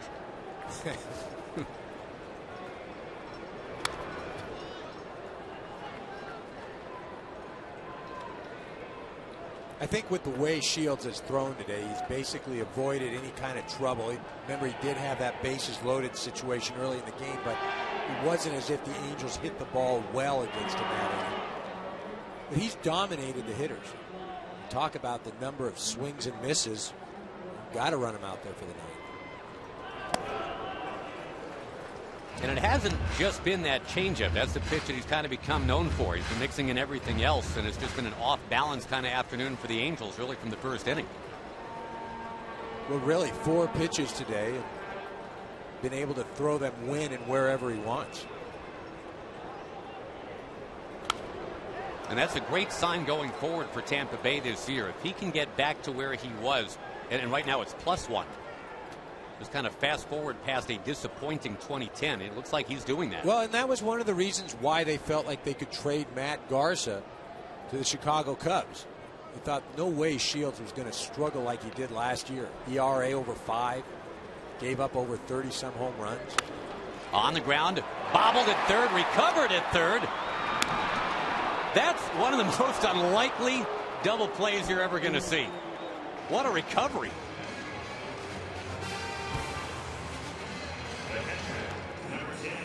Kelly Shopik will bat, but with the bases clear. That was an unusual double play. He threw a little foot save in there at third base. You figure after he bobbles it, you're just worried about getting one out. He was able to use that right foot, kicks it right to the bare hand, and boom, double play. A little hacky sack action over there, and it worked. And now Shopik, who does have it in him to extend the lead with one big cut. That will not be it.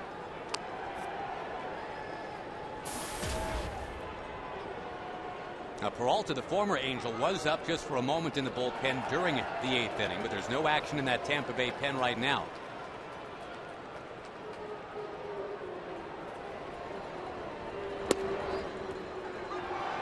Well, the guy with the Iron Man rubber arm with the last name Shields used to pitch for the Angels very well. Scott Shields. James Shields, no relation. We said it at the top of the broadcast, on a phenomenal run of pitching right now.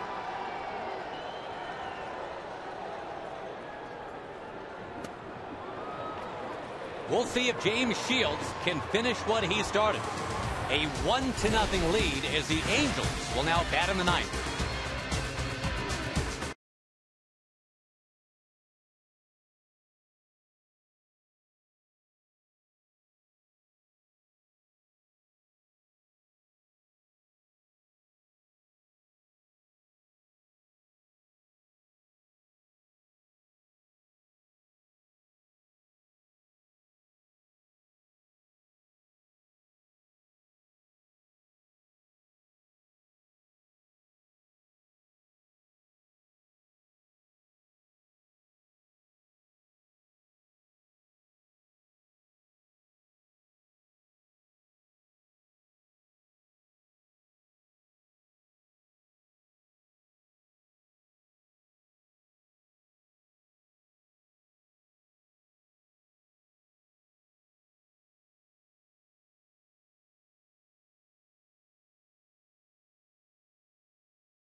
It came in the bottom of the 5th inning. That's all the scoring here on Fox today. The Rays lead the Angels 1-0, and James Shields against Joel Pinero. That was, well, as advertised, Eric Karros, a nice matchup today. Well, it really was. And, obviously Shields still out there going for the complete game. But Pinero, an awesome job as well. You look at those numbers, you look at the strikeout differential. Remember, though, Pinero, only one man left on base against him today. One man. I mean, he was dominant outside of that one pitch. Shields has to work right through the thicket of this Angels batting order. 3, 4, 5. Hunter, Wells, and Kendrick. Keeping in mind a couple things as Farnsworth, the closer, gets loose for the Rays now. Hunter and Wells have been struggling. Kendrick, however, he's not struggling. And has worn out James Shields in the past. In fact, 2 of the hits today are from Kendrick. And he's 11 out of 18 lifetime against Shields. Well, the key is getting these 2 guys, Hunter and Wells. They haven't been swinging the bats well. Shields has to get both of those because he does not want Kendrick coming up with an opportunity to win the ball game.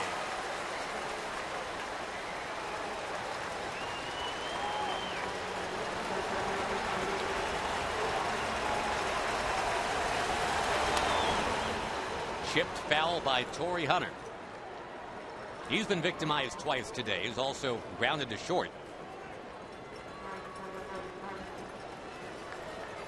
Look at that ratio there. Only 30 balls to 77 strikes. Been around the zone.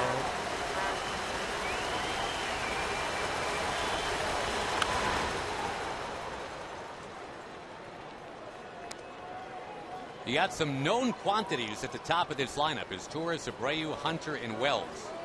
And they're a combined 0 for 14 today.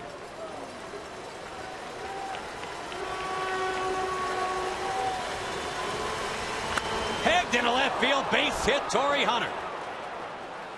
Playing the carom out there is Fold. He'll hustle it in.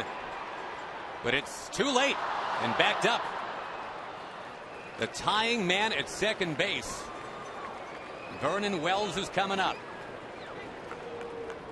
Let's quickly get you to a direct TV game break right now. Cardinals and the Braves. And Martin Prado. He will double into the left field corner off Jake Westbrook. Brings home a couple. 2-0 there. 8th inning. And now indeed Kendrick moves on deck. And Vernon Wells, who, as we've talked about, has just had a miserable time as an Angel so far. His Angels tenure is only 4 weeks along. But you just figure at some point he's due. And right now you've got the meeting at the mound, and this is tough for a manager. As Joe Madden is sitting in the dugout, he wants to give his pitcher an opportunity for a complete game, but then he says, you know what? There's no way that he can get a loss with the way he's pitched today. Got to thank him for the job he's done. He's going to make the move right now. And the crowd hoots a little bit about that.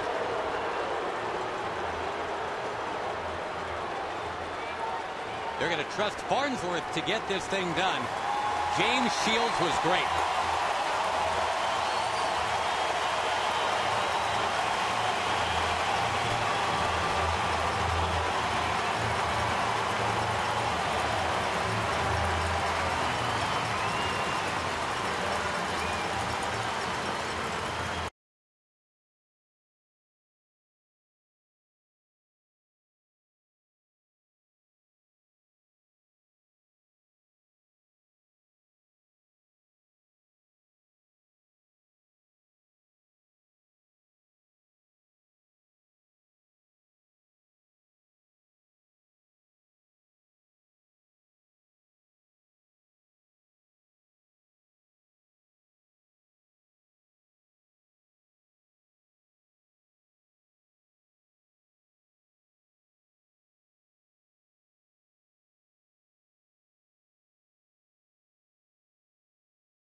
Day, but on number 109, Shields gives up the double to Torrey Hunter, and that's it for his day. What a day.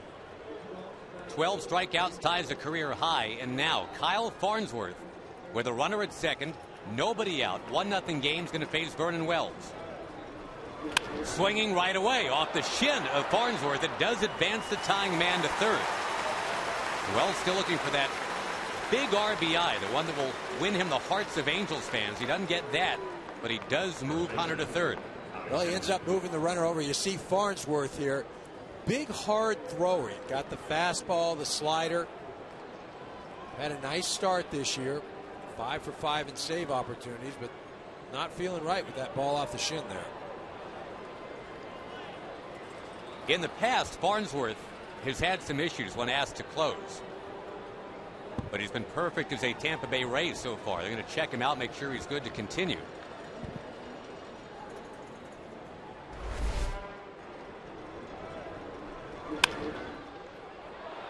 You see Wells right back up the middle. A one hopper. Boom, one hop, and see that sand shoot up. Gets him in the shin. Probably right on the bone.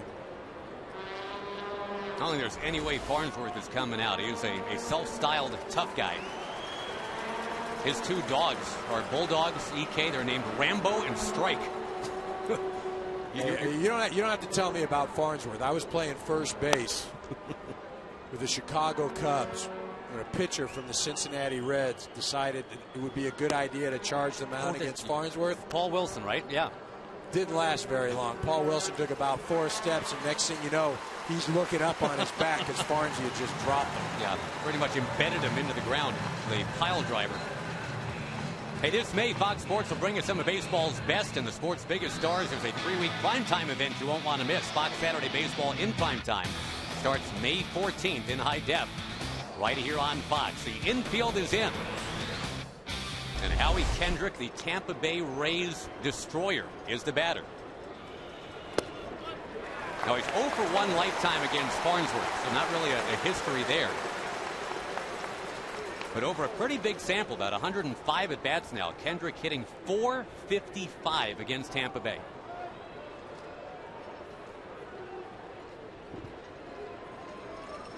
Swinging here, can they get him at home? Zobrist with a bobble, and the game is tied.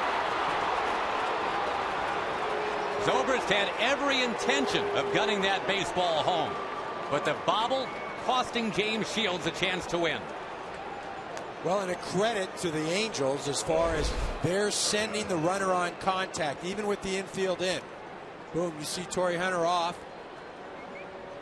Zobrist just can't make the transition. And that's where you talk about Sean Rodriguez right now not being able to play because of the pinky. A better defensive second baseman. Hunter started the uprising, a real nice at bat, an 8-pitch at bat to get James Shields out of the game. He had 2 strikes on him, Eric, for 4 of those pitches, and he finally rifled one in the left field corner, changed the whole game. Well, and that's what we talked about. The important hitters were Hunter and Wells. Shields was unable to retire Torrey Hunter, and as you mentioned, a great at bat, able to hit that double. Well, the run support has not been there for James Shields. Looked like one was going to be enough today, but nope.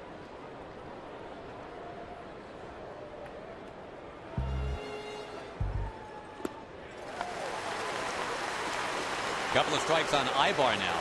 That run is charged against the ledger of Shields. And a consecutive inning scoreless streak is dead at 21.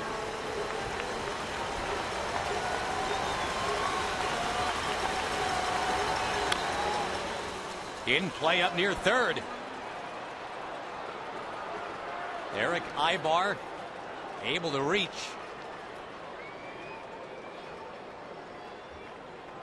So that go-ahead man with speed aboard here for Hank Conger. You can pretty much bet that Ibar will be running. You just got to force the issue right now. get a runner into scoring position. You can also bet that Farnsworth will throw over to first a number of times. There's one. You think there may be more?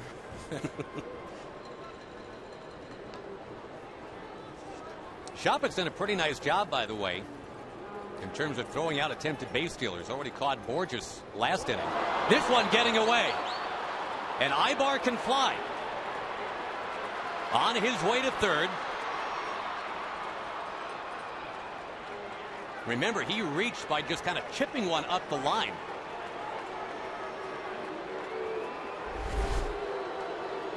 Now as this ball gets away, you've got a runner at third base. And a conversation coming here too. Was there a...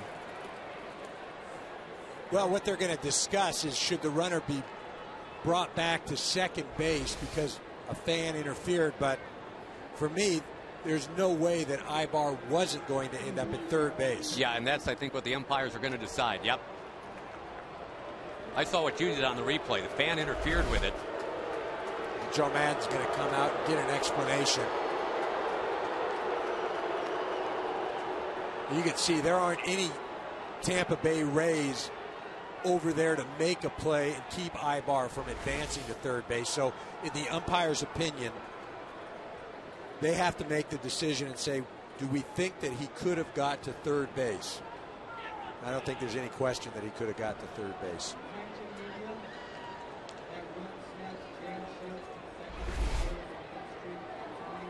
See, Kochman tries to get over and block that with his body. And he's a great defensive first baseman, too. And you see, there's nobody over in that picture right now. With Ibar's speed, easily walks into third base.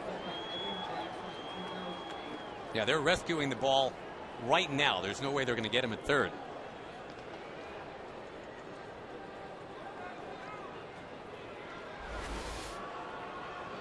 The crew chief is Tom Hallion, and he'll continue to discuss with Joe Maddon.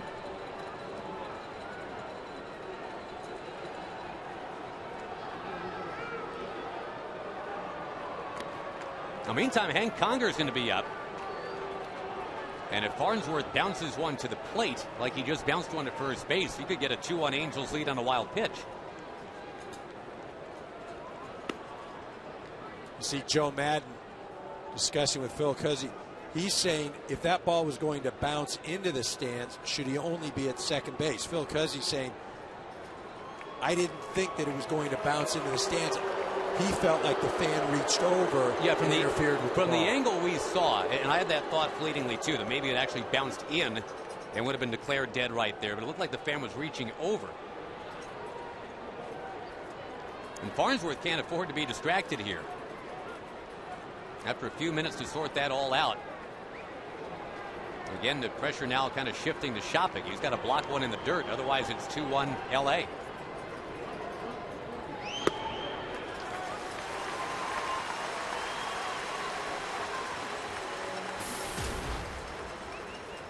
Not only doesn't James Shields get the complete game, doesn't get the shutout, doesn't get a win.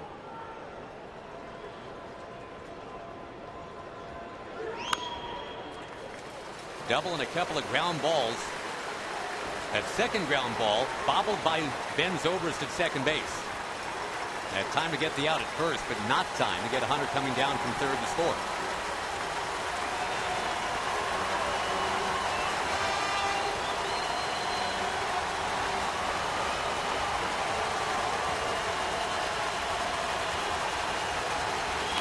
Conger turns on it, but it is foul.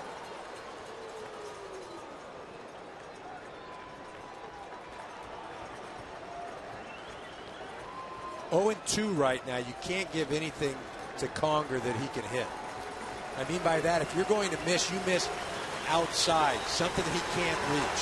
You don't want to miss high up in the zone. You want to miss with something out over the plate, off of the plate. 10 of 11 pitches to the plate were strikes from Farnsworth. And he gets the out, but he gives up the lead. It is 1-1, bottom of the ninth coming up on Fox.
Welcome back to Fox Saturday Baseball, presented by Budweiser. It's the second time this week for the Angels that on national TV.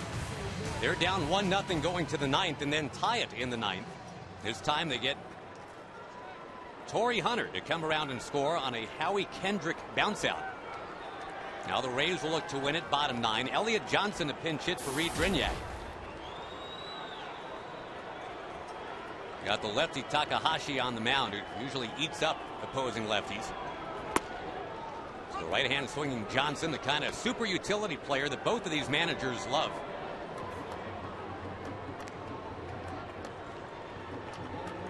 Top of the order on deck and Sam Fuld.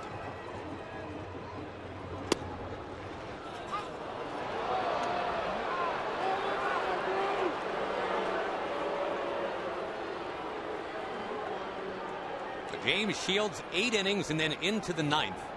He walked 1, he struck out 12. He will get a no decision.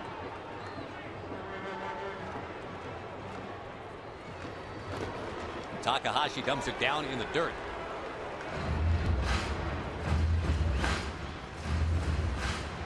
An EK bigger picture, as you mentioned earlier, for the Angels as they are trying to hustle Joel Pinero back into the rotation. Nothing wrong with what he did today. No, he threw extremely well, and again, this is just another weapon the Angels will be able to add. Rammed it, it's grabbed it short. Ibar comes up throwing. Too late.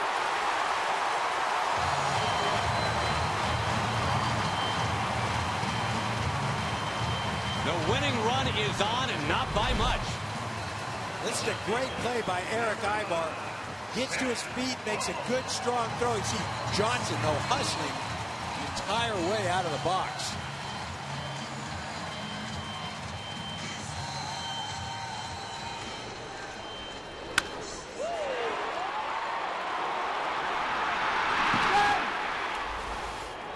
The one thing that gives Johnson a bit of an advantage, he had to reach for that pitch already starting towards first base on the swing.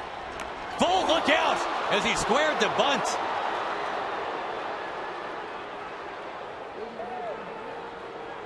Ball looked like it fouled off the bat. Boy, and it hit him in the head. The question is going to be, did he offer it the bunt? This exact same thing happened in that Wednesday afternoon game. Well, I think the ball tipped off his bat. I could be wrong, but I think it tipped off the bat and then hit him in the head. Thinking that you're right, we'll take a look.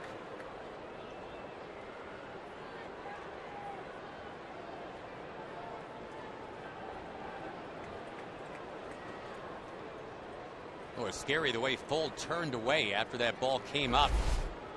Let's see if the bat and the ball meet. Yeah. Yep. It hit the bat and then shoots off. You know, you don't see that very often. But I'll say this. I saw it a couple weeks ago in a Little League game. Kid tried to bunt, shot right off of his helmet, much just like that. Looks like he's going to be okay.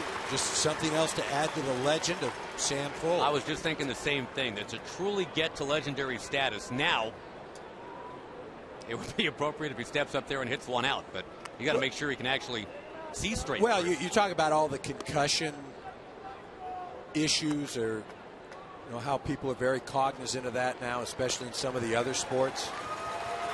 So trainers out there giving him, administering the test.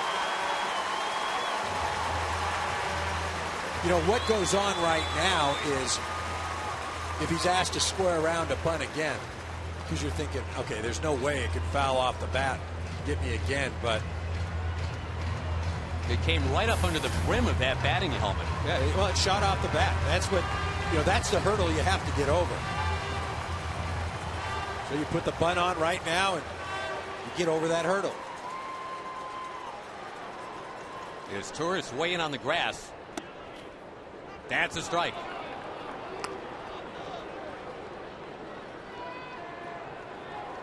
So now he'll have to swing away, you figure. He's in the throes of an 0 for 17 slump. Really the iciest patch of road he's had all year.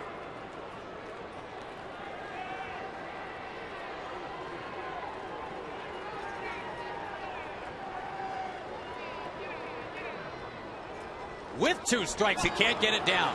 And he is out. Boy, not only did they ask him to bunt it again, after he fouled it off his eye. They asked him again and again.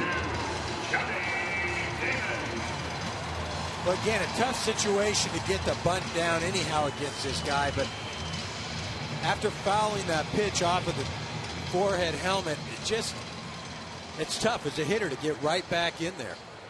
You know, you're thinking about that. He's upset with himself. Well, the man who has been Mr. Walk-Off Hero early this year is up. It's Johnny Damon. Not likely to hit one out, though. Takahashi last year for the Mets, CK, faced 115 lefties. And no one hit the ball out last year. Yeah, you know, all he has to do, though, is drive something to the alleys, especially because it's a turf field. The ball will shoot. Johnson, good speed, can score from first.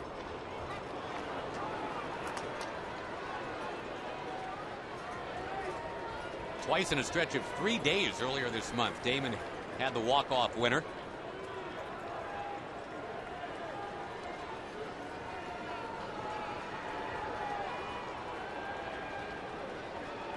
Fernando Rodney loosens in the Angel bullpen right now. Upton, the righty, is on deck.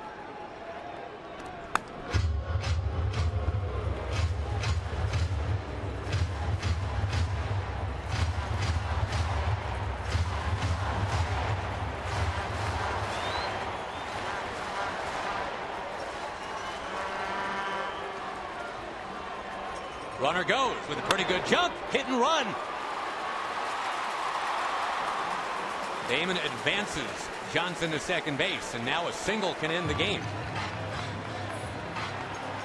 Ivar did a pretty nice job to skid, stop, reverse directions, go and get that baseball. Yeah, you see him start to head to second, but still he stays balanced enough where if he has to change directions, as he did, he was able to get to that backhand side of the ball, able to make a nice throw to first and get the out. B.J. Upton against Fernando Rodney will be the matchup. It's 1-1 in the ninth.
Only one pitch was thrown to B.J. Upton. He hit it out for a home run. And B.J. Upton will settle in now against a hard-throwing Mr. Rodney. The game is on the line here, tied at 1. Winning man at second base, 2 down, bottom 9.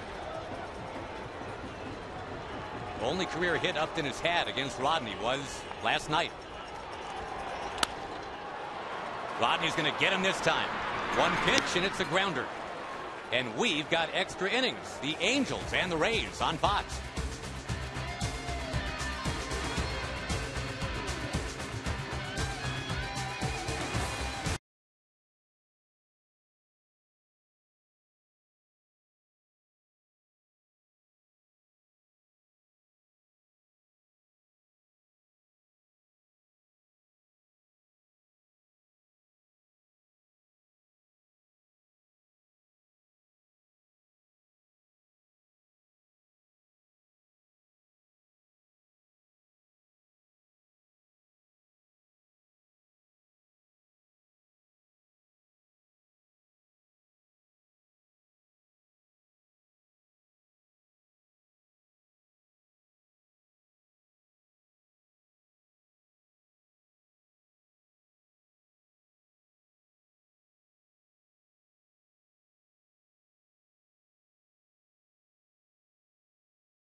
Former Angel Joel Peralta will now take on Peter Borges. There's some speed leading off the inning in the 10th, tied 1-1.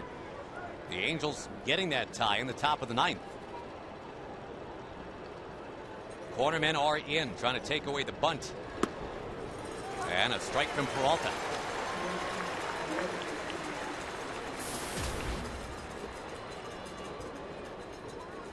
Well, the Rays had the leadoff infield single bottom 9. They just couldn't get Johnson around and in.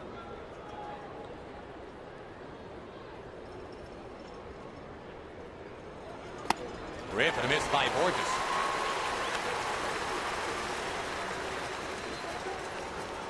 Well, I'll say this, Eric Karros, whoever's been on the mound today, whichever pitcher, whichever team, a lot of strike throwers. Yeah, they have thrown the ball well. I think also, too, that the game being a little earlier, I mean, remember, for the Angels, this is like a 10 a.m. start on West Coast time. Another strike. Down goes Borges. As we mentioned before, the Tampa Bay Rays playing their 4th game in basically 2 days. And you figure the bats are going to be a little lethargic. They're back off a road trip that was snowy but successful. 5-1. Trailing for just 1 out of 56 innings. They went to Minneapolis and, well, they just ransacked that place. Outscored the Twins 29-6. Got the cornermen in again as Amarista bats.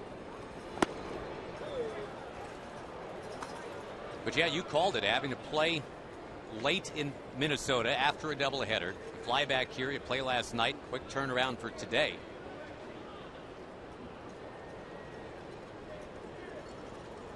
And the Oreo Speedwagon concert after the game, too. I like how in the media notes today, Rick Vaughn, the great PR guy for the Rays, put in there, the media dining room will be open as a workroom if the press box happens to be too loud. And I would think that, yeah, it's going to be a little loud. I heard it from a friend who Heard it from a friend? Yeah, I know. I'm sorry. Cornerman still in. There's a strike to Amarista.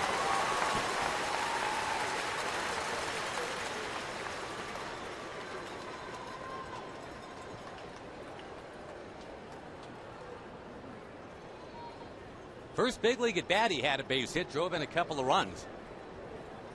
Big things expected from this little hitter.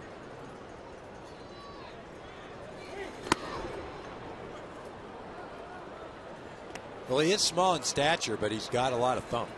This is a guy that can hit the ball in the alleys, can turn on some pitches. You can't mistake him for an Ibar or East Turris. Guy's more prone to slapping the ball and just putting the bat on the ball.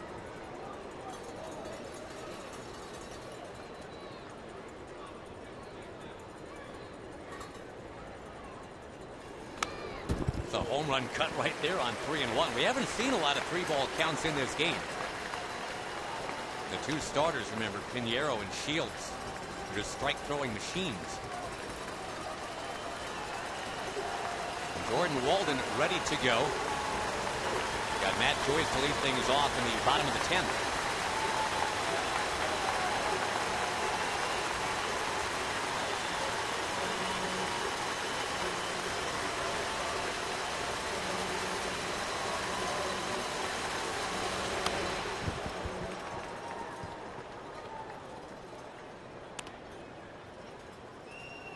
You mentioned it right off the top today, Eric. For Tampa Bay, the pitching in large measure has righted their ship. The Rays starters have made it through at least 7 innings now in 14 of their last 16 games. The Angels have been getting a lot of that from Heron and Weaver. Now maybe Joel Pinero, too. Well, as is the case with any successful club, the core is going to have to come from the pitching.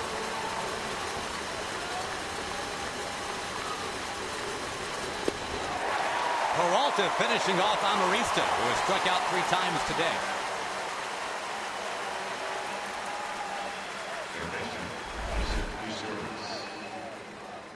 Just a fastball going right after him. Amarista not shortening up his swing, looking to drive the ball and unable to catch up to him. Tonight, NASCAR on Fox in Richmond, Virginia, under the lights. Coverage of Sprint Cup Series racing with the pre-race show delivered by Pizza Hut at 7 Eastern, 4 Pacific in high def.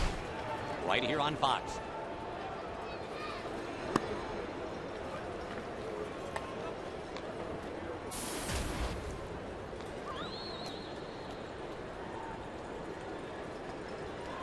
Mention the man on the mound, Joel Peralta, a former Angel. They're the ones that converted him to the mound. He was originally an outfielder for the Oakland A's organization.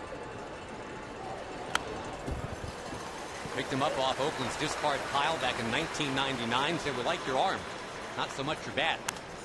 And this has worked out pretty well.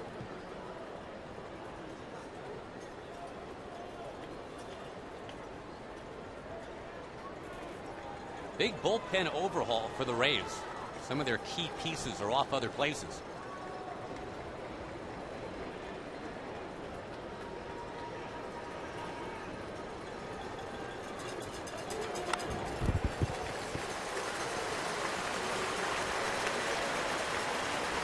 You're going to have the middle of the order up for Tampa Bay in the bottom of the 10th.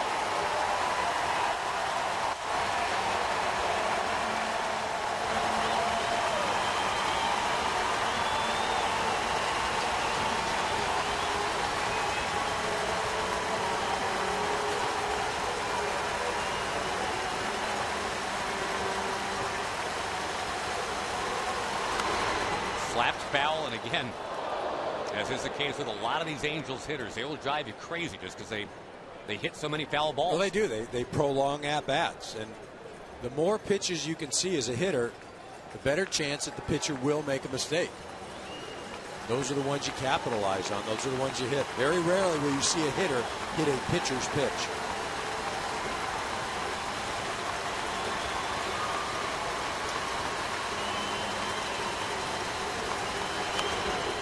More contact. Abreu waits on deck. You know, Eric, we were talking about the makeover, not just the bullpen for Tampa Bay. They said goodbye basically in one 24-hour period. They said so long to Carl Crawford, Carlos Pena. Eventually Jason Bartlett left, Matt Garza, etc. What they've retooled with is looking okay.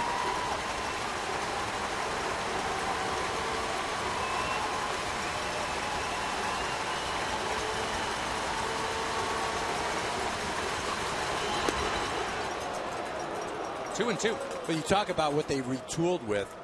They felt going into this season that the starting pitching would be there, that they would be able to manufacture the offense. A big question mark. What are we going to do with the bullpen? And, Joe Madden so far has figured some things out. I still think there's some unanswered questions, but give him time. The man who has hit the home run for all the Tampa Bay scoring is set to lead it off. Bottom of the 10th inning, Matt Joyce coming in. We're back after a word from your local Fox station.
Matt Joyce, who's about to bat right now with a home run for Tampa Bay. Kendrick, even when he's not getting a hit against the Rays, is productive. His RBI ground out in the 9th is why we're in the 10th.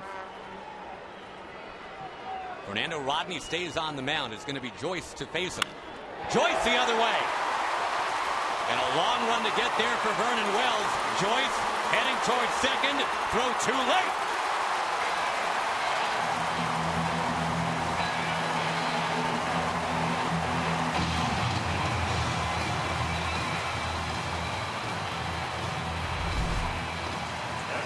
Well, Joyce, from the very beginning he hits this ball, he has ideas of second base. Vernon Wells does a nice job of getting over there, unable to make an accurate throw, a little bit high. But Joyce, he made up his mind the minute he hit that thing, I'm going to second base. I'm going to make them throw me out. Wells shading a bit into left center. Couple extra steps to have to go get it. And now Ben Zobrist. Remember, it was his bobble on the Kendrick grounder that allowed that tying man to score. And he yanks it foul.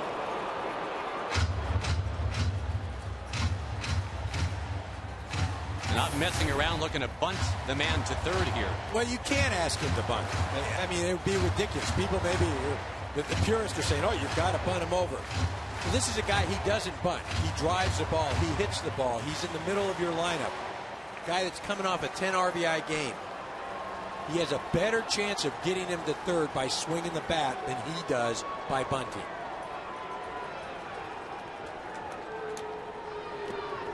Trying to check his swing.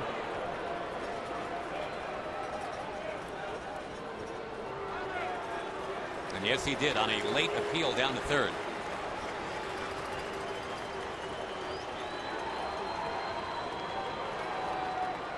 We talked about James Shields, the starter, needing to boomerang back to where he has been, trying to forget about a down 2010. Same for this guy, Zobrist.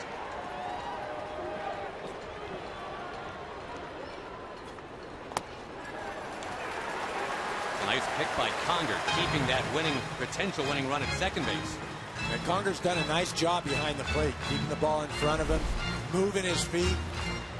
But Jeff Mathis, the other Angel catcher, one of the most accomplished defensive catchers in the game, but Conger has made great strides.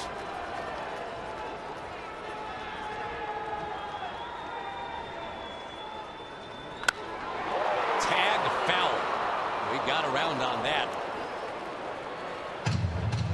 It's an Angels bullpen, EK, that's been fantastic since the first week of the season. And they were awful the first week of the season, but since then they've been the best in the major leagues. They have, and Mike Scioscia made some dramatic changes right out of the chute.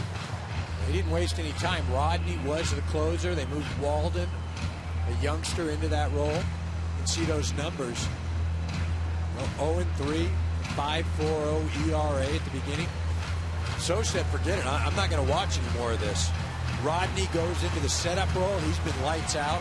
They sent Jepson down to the minor leagues. He's got an electric arm to work on some things, and the bullpen's been great since.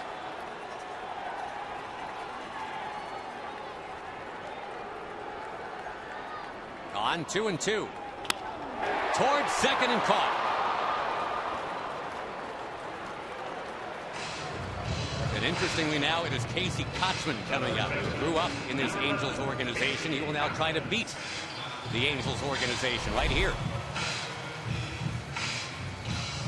Well, Zobrist does a nice job of getting the bat on the ball. Just pulls it right to the second baseman.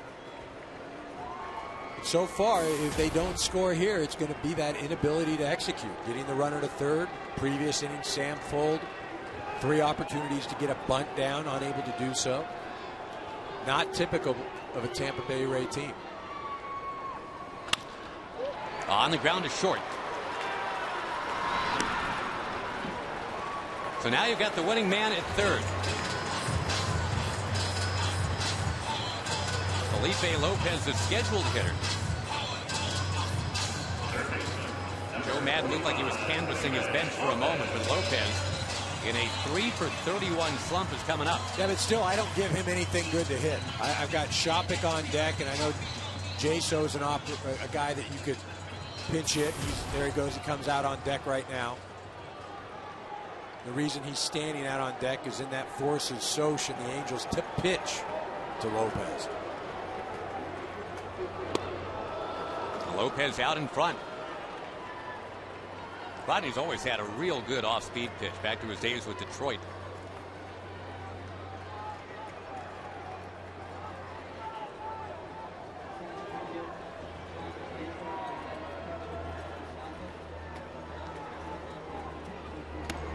That one running in. Joyce with the double to start the 10th inning.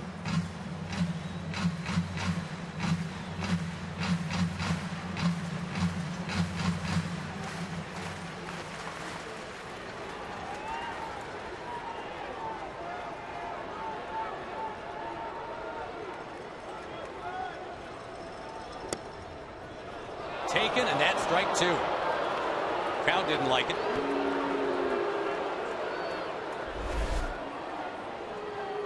Rodney going after him with good hard stuff right at the knees. Nicely framed by Conger as well. The 1-2. Bounced it, and here comes Joyce. Ball game.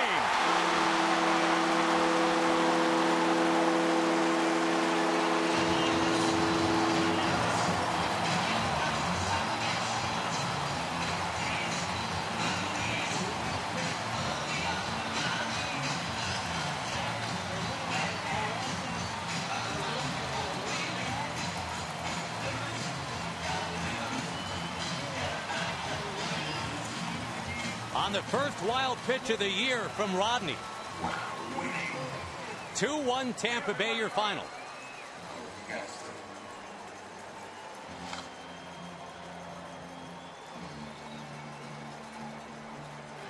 And the Valvoline next-gen play of the game, leading to a little Matt Joyce rejoice right here, Mr. Karros. It just bounces and Conger can't get it. Well, this is the problem. He has 2 strikes on the hitter. He tries to do a little bit too much. Conger had been doing a great job all day long, but offense today, it just seemed like that was the way that the game would be decided. See no hesitation at all from Joyce.